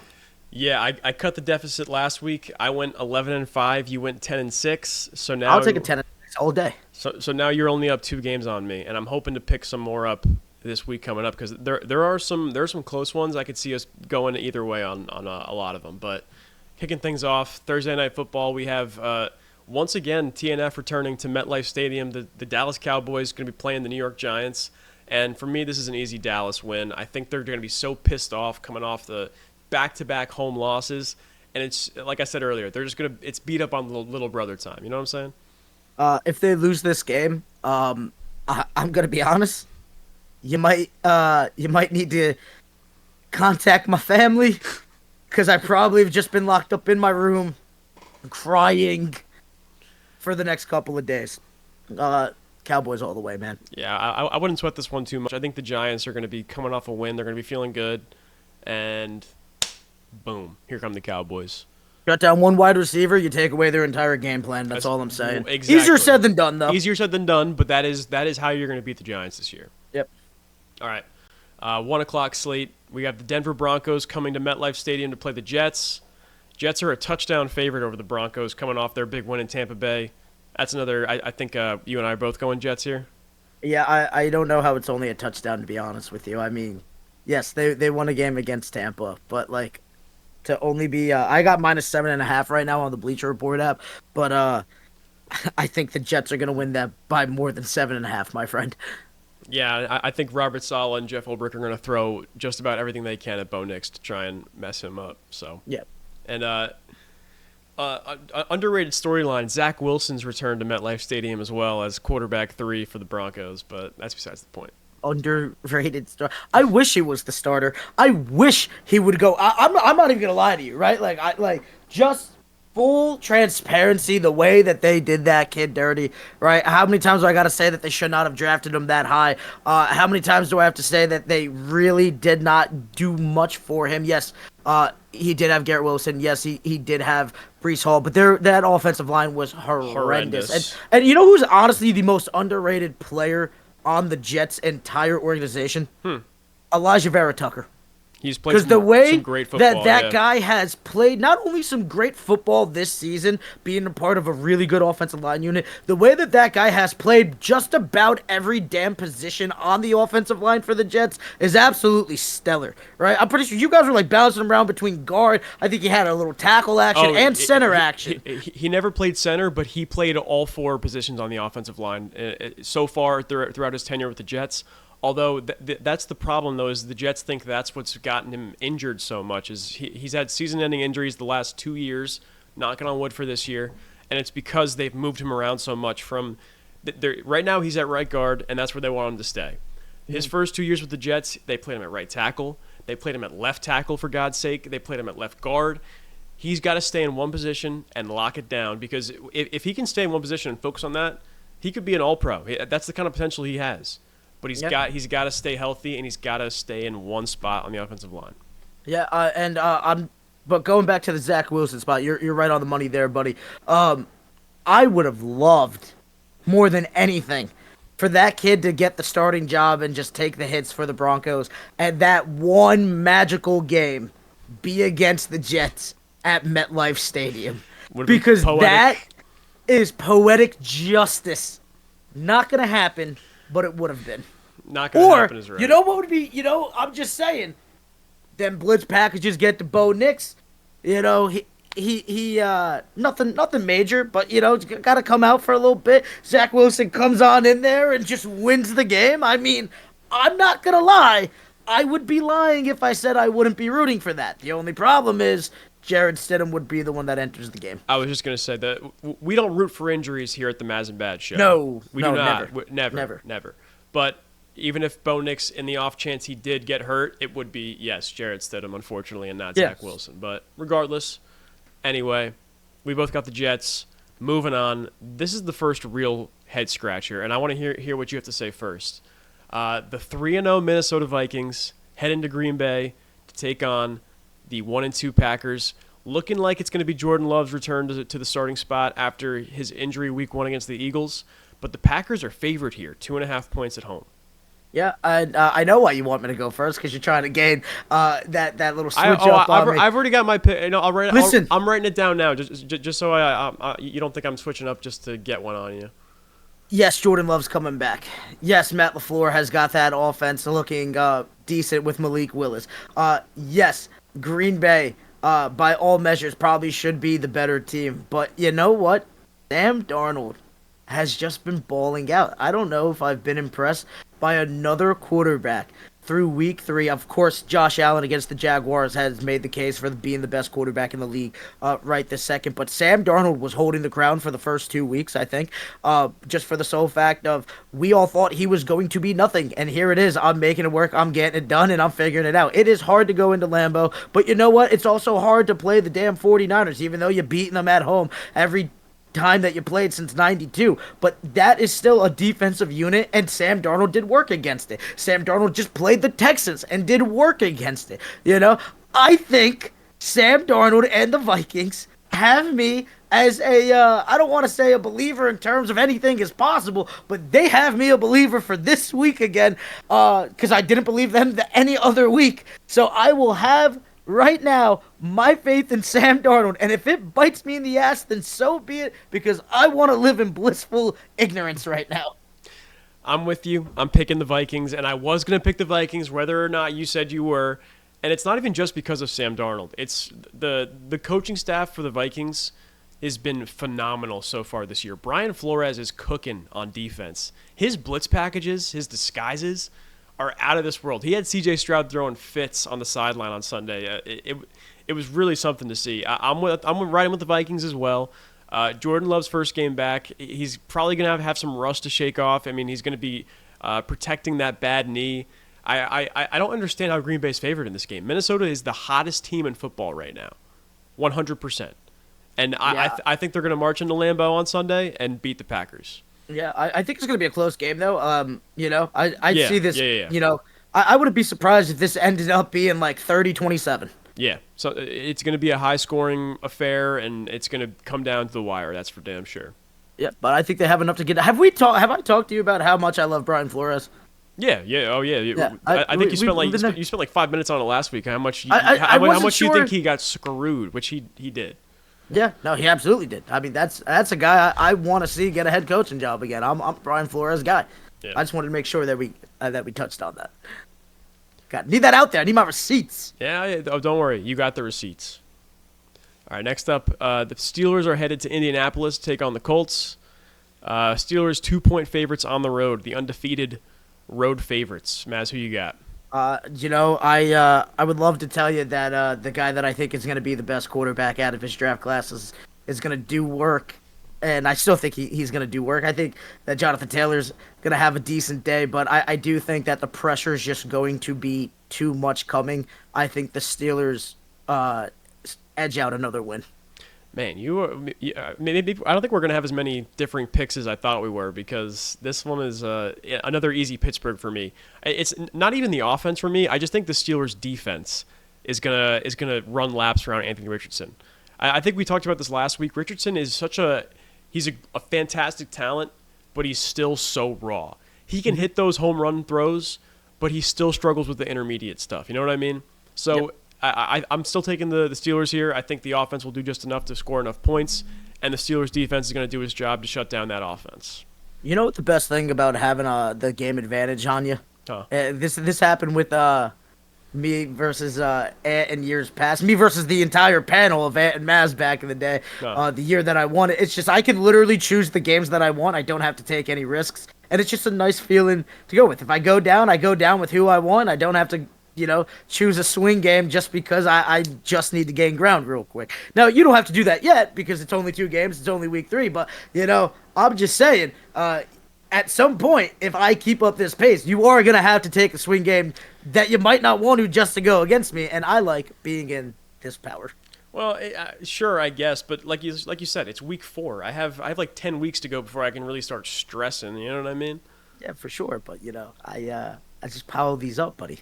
All right, that's what I do. We'll see about that. We still got 8 games to go through here. Okay. I'll just agree with you on all of them. You're just being the absolute villain. Why not? All right. How about you know me? How about Eagles at Buccaneers? How you feeling about that one? I want the Bucs to win so bad. I want a vengeance game so bad. But the fact of the matter is, Saquon Barkley is going to continue to run all over defenses. Dang. All right. The fact of the matter is that I still think, as much as I love the Buccaneers, I still think that Philadelphia has just more working for them. Even if Jalen Hurts has a bad game, he can still take off and run on you. I want Baker Mayfield to win this game. I want Mike Evans to ball out. I want Chris Godwin to, once again, my heart with the Buccaneers. But I think the Eagles are going to get the job done. I'm with you there. I think the Eagles are going to win as well. I think there's going to be a little bit of a revenge factor there. The Eagles remember that wild card loss last year in Tampa Bay, back in the same stadium and basically the same teams, except for some major additions on the Philly side. I think this is an Eagles win for sure. I'm hoping Baker balls out though. Right? Yeah. I know I just said it, but let me phone home that I really want the Buccaneers to win this game just to keep the Cowboys' division hopes alive. True. Very true. I didn't even think about that NFC East factor to it, but of course.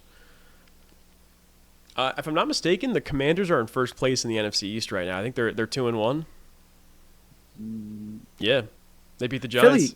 Philly's 2-1 too, aren't they? Philly's 2-1, but the Commanders have a division win, so that puts them in first place. Yes. Yeah. I love them Giants. Yeah. Giants. All right, another interesting spread here for me. We got the Los Angeles Rams at the Chicago Bears.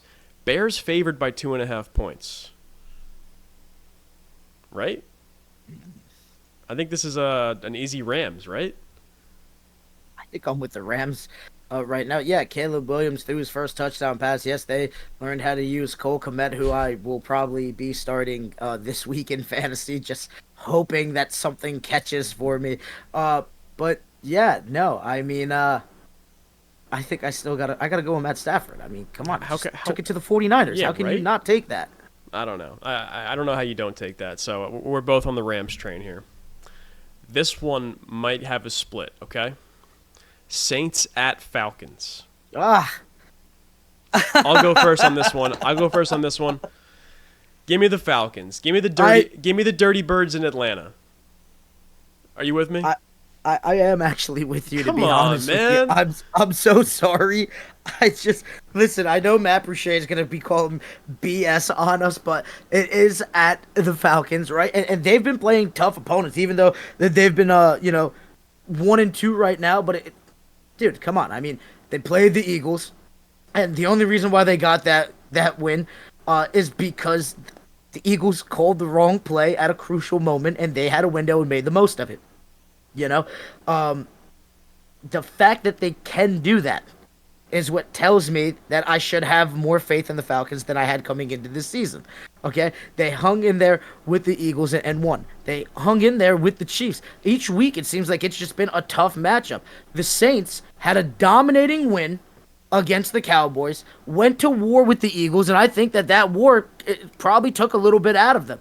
I think that coming into Atlanta, it's going to be a hard game because it is that in division, and I just like the home advantage. If this game was played in New Orleans, I'd probably be rocking with the Saints, but I'm going to take the safe pick of home advantage right now.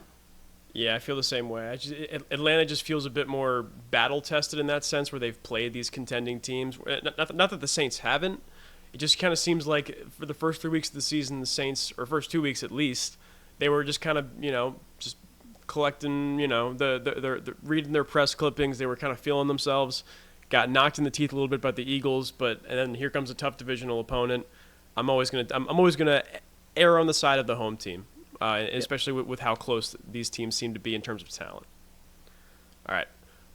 Cincinnati Bengals, once again, as we talked about, at 0-3, going down to Carolina to face the red-hot Red Rifle Panthers, Andy Dalton's Panthers. Cincinnati 4.5. Cincinnati 4.5 point favorites. Mazz, are we both going Bengals here? Yeah, yes, the Red Rifle was hot, but now the Red Rifle will cool off. I do think that after just giving them all the shit in the world, I do think the Bengals have more than enough to get past the Panthers. And no way they start 0-4, right? No. Exactly. No. That's what I'm saying. You can't. Yeah, 0-4 is... If they do. Then we have some. We're gonna have some difficult conversations. They are who I thought they were. No, I never thought that they'd be that bad. But I just think, once again, like, upper echelon, still middle of the pack. Yeah. Okay.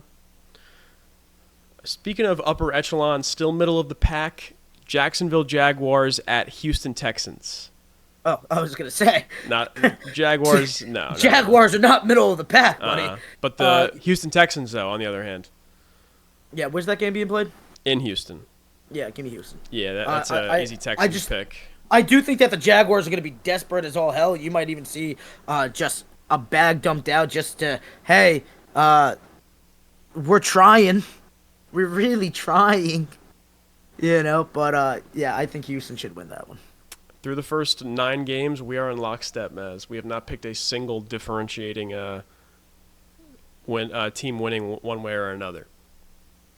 Another easy one, New England Patriots at San Francisco 49ers.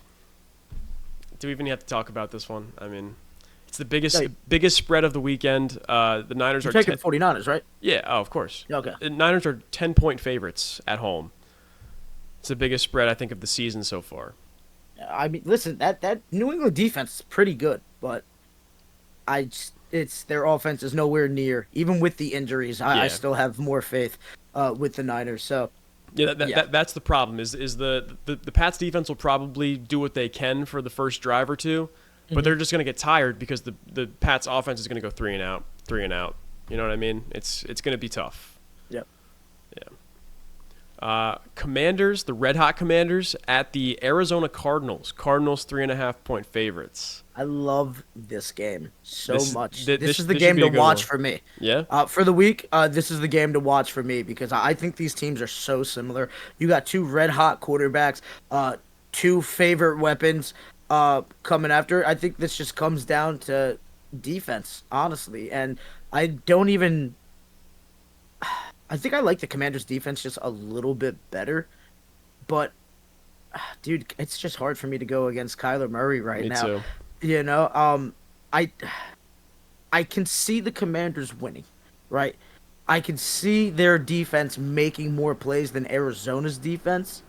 But I'm so perplexed here. I think I just have to take the home team. I think I just have to rock with Arizona.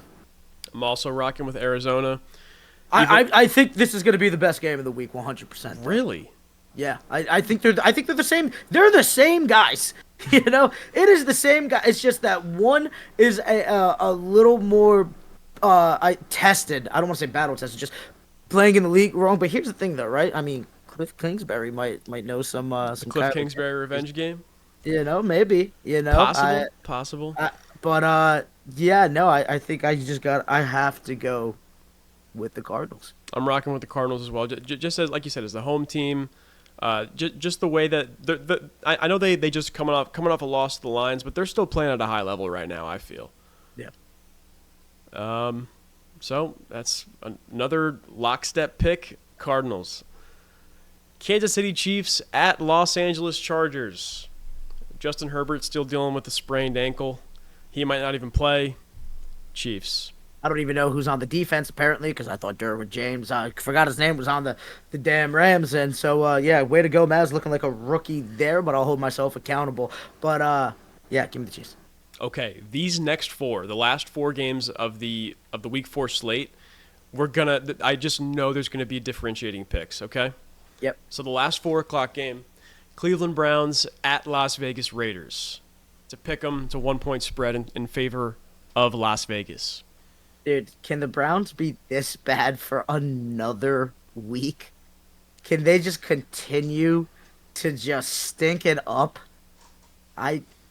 Dude, they started picking up against that defense towards the end a little bit. However, my man just said that he's holding people accountable. We got receipts. We're still running through walls. You can take those Browns. I don't care. I'm rocking with the Raiders, baby.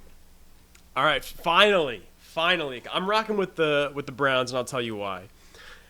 I like Cleveland's defense better than I like the Raiders' defense. Yep.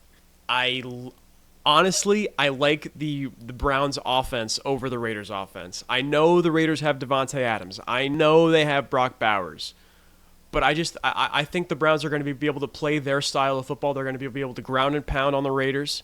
Deshaun Watson's going to be able to make some throws. Give me the Browns in Vegas. I got to imagine that they're going to be a little pissed off coming off a home loss to the Giants of all teams. Give me the Cleveland Browns in Las Vegas. I just don't think they're holding guys accountable the way that my man Antonio Pierce is going to. I think that if they lose this game, you might actually see this man choke somebody out in the locker room. All right? No, I don't think he's actually going to do that. But no. That's the energy that he gives off, and that's the energy that I want from my head coach. I am of the Church of Pierce right now. I am a disciple, my friend, and I think that he's going to be able to motivate these guys to play above level, and it's in Las Vegas, correct? Correct. You got to defend home stadium, especially when they're charging more for tickets than any other team in the damn league. That's the thing, though, is all these home games that the Raiders have had, they're usually flooded by the away team because same thing as like as a similar draw as Nashville is, or like a Dallas game. Away fans like to go to these away games because it's like a destination vacation. You know what I mean? Like you're going to go check out Las Vegas, then you're going to catch the Jet game. I mean, hell, I know me and my friends, we were in Nashville, we were enjoying ourselves, and hey, let's go catch the Jet game while they're playing the Titans. You know what I mean? I think there will be a pretty large Browns contingent in Vegas, and I think it'll factor into their win on Sunday against Antonio Pierce's disciples. Okay. All right. Easily the best game of this slate. I know you were really excited about Commanders-Cardinals, but Sunday Night Football, we have the Buffalo Bills in Baltimore playing the Ravens. Okay. That could be the game of the week. It is the game of the week, dude. Come on.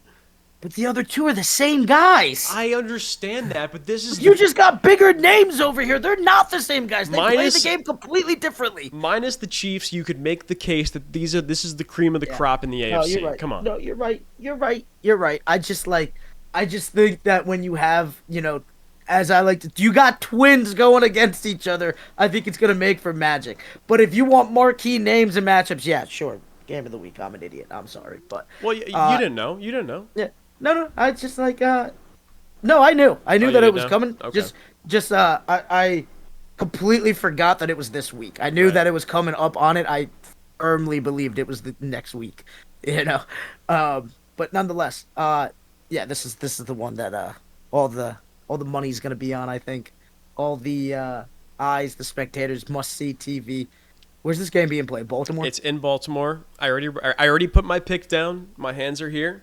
So let me know who you got. Yeah. Baltimore.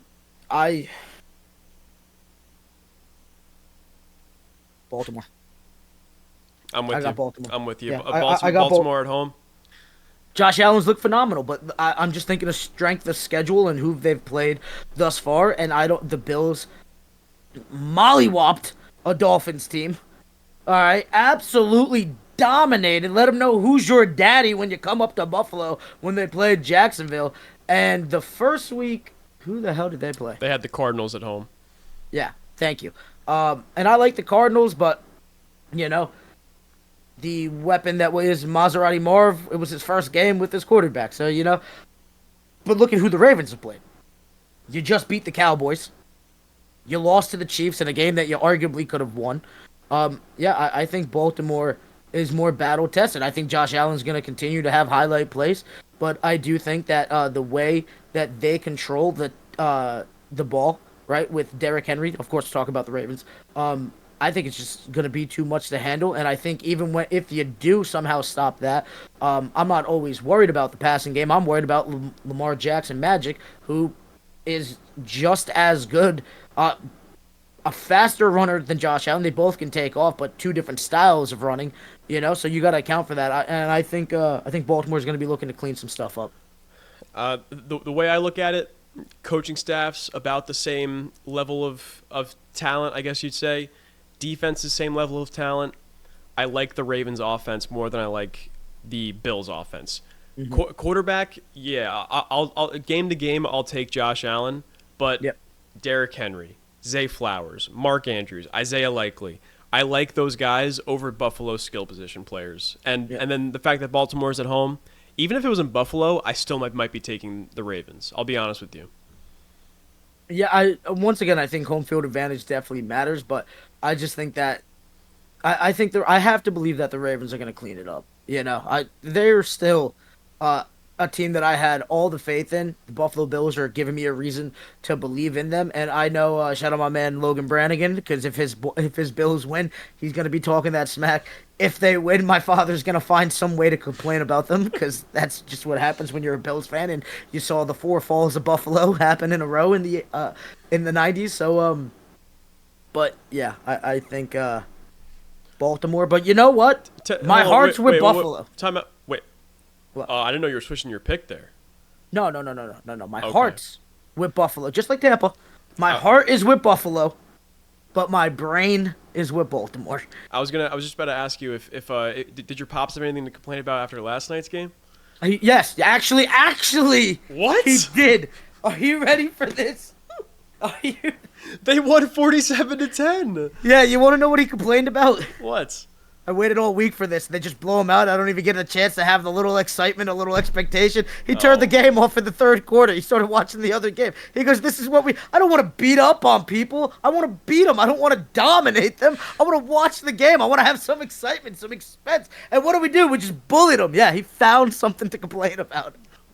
Let him know there will be plenty of time for that down the road. Right now, enjoy what you can enjoy, right? You know what, dude? He was just looking so forward to seeing the Bills play, and then it's just like, oh, dude, this is kind of boring. Like, he was having fun, the first thing, yeah. Oh, stop. Make it stop. Let it go. It was hit a running clock.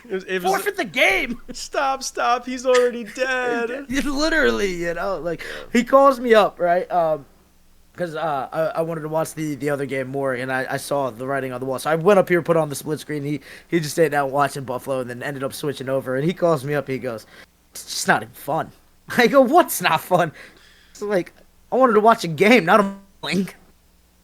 You want to know what was incredibly fun for me was watching the Jets smack the Patriots around on Thursday night. That was therapeutic. I love a dominating victory. Are you kidding me? I don't see those ever. I'd be honest. Yeah.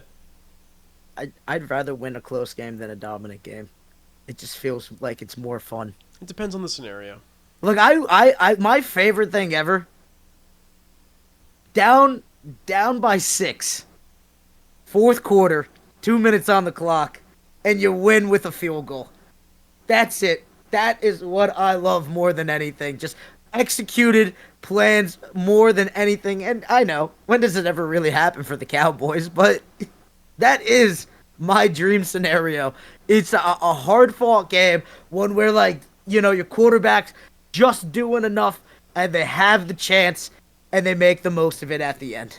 Walk-off wins are definitely one of the best feelings in sports, that's for damn sure. I've been to a couple of Jet games with walk-off field goals, walk-off touchdowns. Dude, I completely forgot. I'm sorry to take us all the way back. That's another thing that I'm frustrated with the Cowboys. You're making field goals from where guys have to punt the ball every time, and they still find a way to lose. The Muppets of Dallas, come on down. I want to see Brandon Aubrey try a 70-yarder this year at some point. I think Yeah. he could do it, dude. He could fucking make it. I was talking with the old man. He was just like, yeah, I think he had like 6 feet left. I was like, dude, are you kidding me? I think he had yards in that. Yeah. No, absolutely not. I went, old man, listen, I know you got the reading glasses, but we might have to get you those seeing glasses too, because I thought he had more than enough space on it. 1 yard away from tying the NFL record by Justin Tuck, who is slipping. I hate to see that, he has not been great so far this year. No, but nonetheless, Brandon Aubrey might be the most talented kicker of all time. Might be. He just needs the longevity. Yeah. Do you know his story? Yeah, UFL kicker, right? Before that, failed MLS player was sitting on the couch. So he got picked up by Toronto FC. Never played a game for them. Ended up down on their Toronto 2 team. Played, I think, like 29, 30 games for them. And just nothing, spectacular. And then gets sent down to an even lower league team in the United States. And the career fizzles out. Sitting, watching a game, right? Field goal comes up. I think the guy, I don't know if the guy missed it or made it, but whatever. His wife turns to him and goes, "You can do that. I've seen you kick a ball. I really think you can do that." Next thing you know, contacts a guy from like Mississippi State or something like that. Starts working with a guy. Boom, goes to the UFL, becomes their best kicker. And then next thing you know, ends up with the Cowboys. It's such a great story, dude. They can make a fantastic story. That's awesome. He wins the Super Bowl. There will be a movie made. We'll see about that. Adam Vinatieri never got a movie, did he? Was Adam Vinatieri also had this great of a story? I mean, I don't know about No, he's just the GOAT. Okay. It's just the GOAT. Him and Justin Tucker, they're just I'm sorry, Justin Tuck. No, Tucker. Thank you. Sorry. Anyway, him and Tucker, they're just GOATs. But this is a story. Do you think Michael Orr's the greatest offensive lineman of all time? Mm-mm. No, but even if it's not true, according to him, right, with the how they actually portrayed it. But the fact of the matter is, it was a hell of a fictional story that they told. He's the Kurt Warner of kickers, you could say. Yeah, exactly my point. Shout out Brandon Aubrey. He's gonna break the record. He's gonna do it. You heard it here first. Okay. All right. We have another back-to-back Monday Night Football doubleheader slate. So the first game is the Tennessee Titans at the hapless Miami Dolphins, missing Tua Tagovailoa. It's either going to be Skylar Thompson or Snoop Huntley playing quarter. Snoop Huntley, Tyler Huntley. Ravens backup QB for a few years. Why are you calling him Snoop? That's his nickname. Why? I don't know. It's just what they call him. I've never heard that. You've never heard Snoop Huntley? Never heard Snoop Huntley a day in my life. Look it up, man. But it doesn't matter. No, I'm not saying that you're wrong. I'm just saying, like, what? Like, I thought this was, like, a brand new guy. I was like, what are you talking about? Like, yeah, it doesn't matter who's playing quarterback. They're going to lose. Really? Yeah. I know there's offensive talent, but you have first string. You got weapons in Tennessee. I think the defenses can't be that different, right? Like, come on, man. Yeah, go ahead, take them. I hate. You might be crazy enough. I hate the Dolphins. I hate them. I know you do. But why would you do it to yourself? But I kind of want to pick them, and I don't know why. And if the Titans, I know why. If the Titans had won a game, if the Titans weren't 0-3, I would pick the Dolphins. But because the Titans are going to be a desperate 0-3, they need a win. I'm leaning that way. But I just feel like after that embarrassment that the Dolphins just put out on Sunday against the Seahawks, I feel like they're going to be pissed off as well. Oh, this is so tough. It's a pick 'em. It's a 1-point spread in favor of the Titans. You can gain a game on me, or you can fall down to 3. choose your poison. You already took the Browns in a tough game against the Raiders. Take the Browns. So you can either stack up and catch me right now if that's the game that you want to bank it all on, or I can get 4 games on you. The choice is yours, my friend. I have no pressure right now. My worst case scenario is you tie me. Give me the Dolphins. Yeah, that's what I'm talking about. Hey, ladies and gentlemen, please give a round of applause for Charlito Cajones Baduini. It paid off last week. It's going to pay off this week. I just got a gut feeling that the Dolphins are going to somehow find a way to win this game.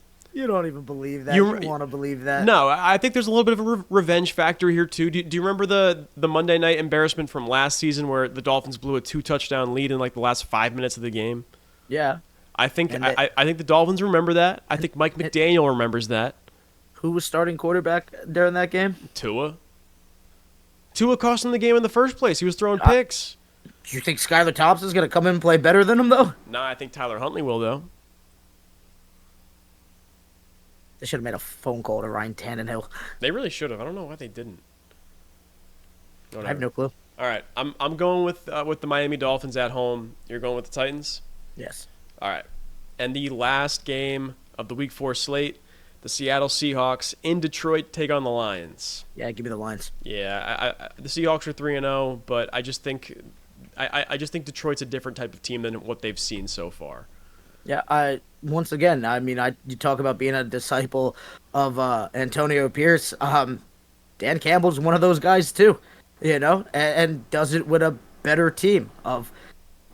Hold you accountable.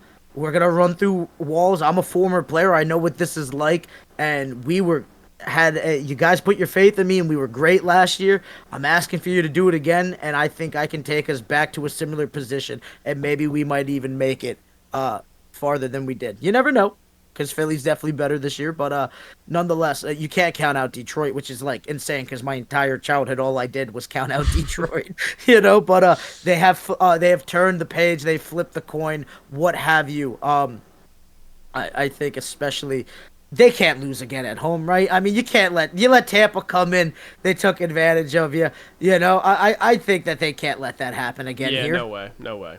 I'm with you. I'm taking Detroit as well. It's going to be not an easy win for him. I could see him winning by a touchdown though, for sure at home.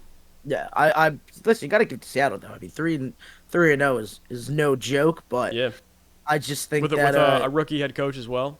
Yep, which Ant Cafone was literally he was calling for Harbaugh's head during that Cowboys game.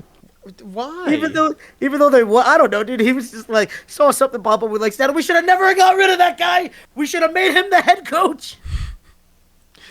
We got to get and Ant, I quote. We got to get Ant back on to voice his displeasure with the Ravens. Honestly, we need him and Khalil back on an episode each. And with the Dolphins woes, I would like to hear from Connor Coopin. Yeah, absolutely. Maybe we just get a whole panel on for an episode. Yeah, my dream, I was just telling Ant that we have a Pat McAfee X show with just like the panel of Momos. Just, shooting the breeze. I think that's what they call it. I heard that in a movie the other day. I kind of liked it. Someone throw that kind of money at us so we can set up a studio with the same thing as the McAfee guys. Listen, I'm just saying. You want entertainment, you're looking at it. I hope people feel the same way. I hope, yeah, me fucking too, man. I hope people are feeling the same way about how we feel about our show, because another successful episode in the books, Mazz. I have an absolute confession for you. Let's hear it. If we didn't differ down the stretch, I was gonna switch to the Saints, but thank God I didn't have to do that. Really? Yeah. I was like, you know what, I could be swayed. I've just been thinking of Alvin Kamara running through Atlanta's defense, to be honest. But no, I think Atlanta's gonna do enough. It was my I'm gonna save the show from being vanilla right now, but I didn't have to do that. Those last 4 games, we did find a way to switch up on a few of them. So, Charlie, I just want you to know, I wish you the best of luck, but I hope you have no success in this department. And me too. I hope the Raiders, Titans, and is that it? Is it only 2 games we picked opposite? Raiders, Titans. No, we're missing one. I don't think we are. I think that's the only 2. Are you kidding me? Raiders and Titans. That's it. That's what we're banking our pick'ems on right now. You know what's gonna happen, right? Because we went the same way. What? We're gonna end up only getting 4 right. Yeah, we're gonna end up like 7-9 or 6-10 or something. No, we're gonna end up even this week, and we're gonna get everything wrong. Yeah. All right. Yeah. I don't know, man. But another week in the books, my friend. But hey, don't forget, WNBA playoffs is here. Yeah. I didn't get a chance to tune in on Sunday because I was busy with my TV glued to Red Zone, but definitely going to be fun to watch with some of these first round series with Caitlin Clark and the Fever going up against the Connecticut Sun, I believe. Mm-hmm. Las Vegas and New York look like to be the two favorites to be facing off in the finals because they did last year. But you never know. Could be an upset here, could be an upset there. We'll see what happens. A'ja Wilson, that's all I got to say. MVP. She might go down the greatest player of all time. MVP right now. I got Taurasi, but the way that did you see her accolades for this season? Taurasi? Or no, Wilson? Wilson. Yeah, didn't she average like a 20 and 10 double-double? I just saw the post last night, dude. On Sunday I saw the post. She just collected literally everything I think that there is out there, dude. I mean, she is absolutely phenomenal. I'll find the post and send it to you later. We'll put up a graphic of it, I'm sure, maybe if we get to it. But yeah, no, dude, she is insane. And she's already a 2-time WNBA champion. I think Taurasi has the most with 3, if I'm not mistaken. Possibly, yeah. I don't know, man. When it's when it's all said and done, when all these careers are wrapped up, keep an eye on that Caitlin Clark girl. She might be something special. She might be. Yeah, maybe. Sure, don't get me wrong. I mean, unanimous Rookie of the Year, and I believe she made first team All WNBA. But I don't want to. I'm not trying to hate on it. I'm just saying it's early on, and she ain't A'ja Wilson yet. Okay, that's all I'm saying. Fair enough. That's all I'm saying. But yeah, she's great.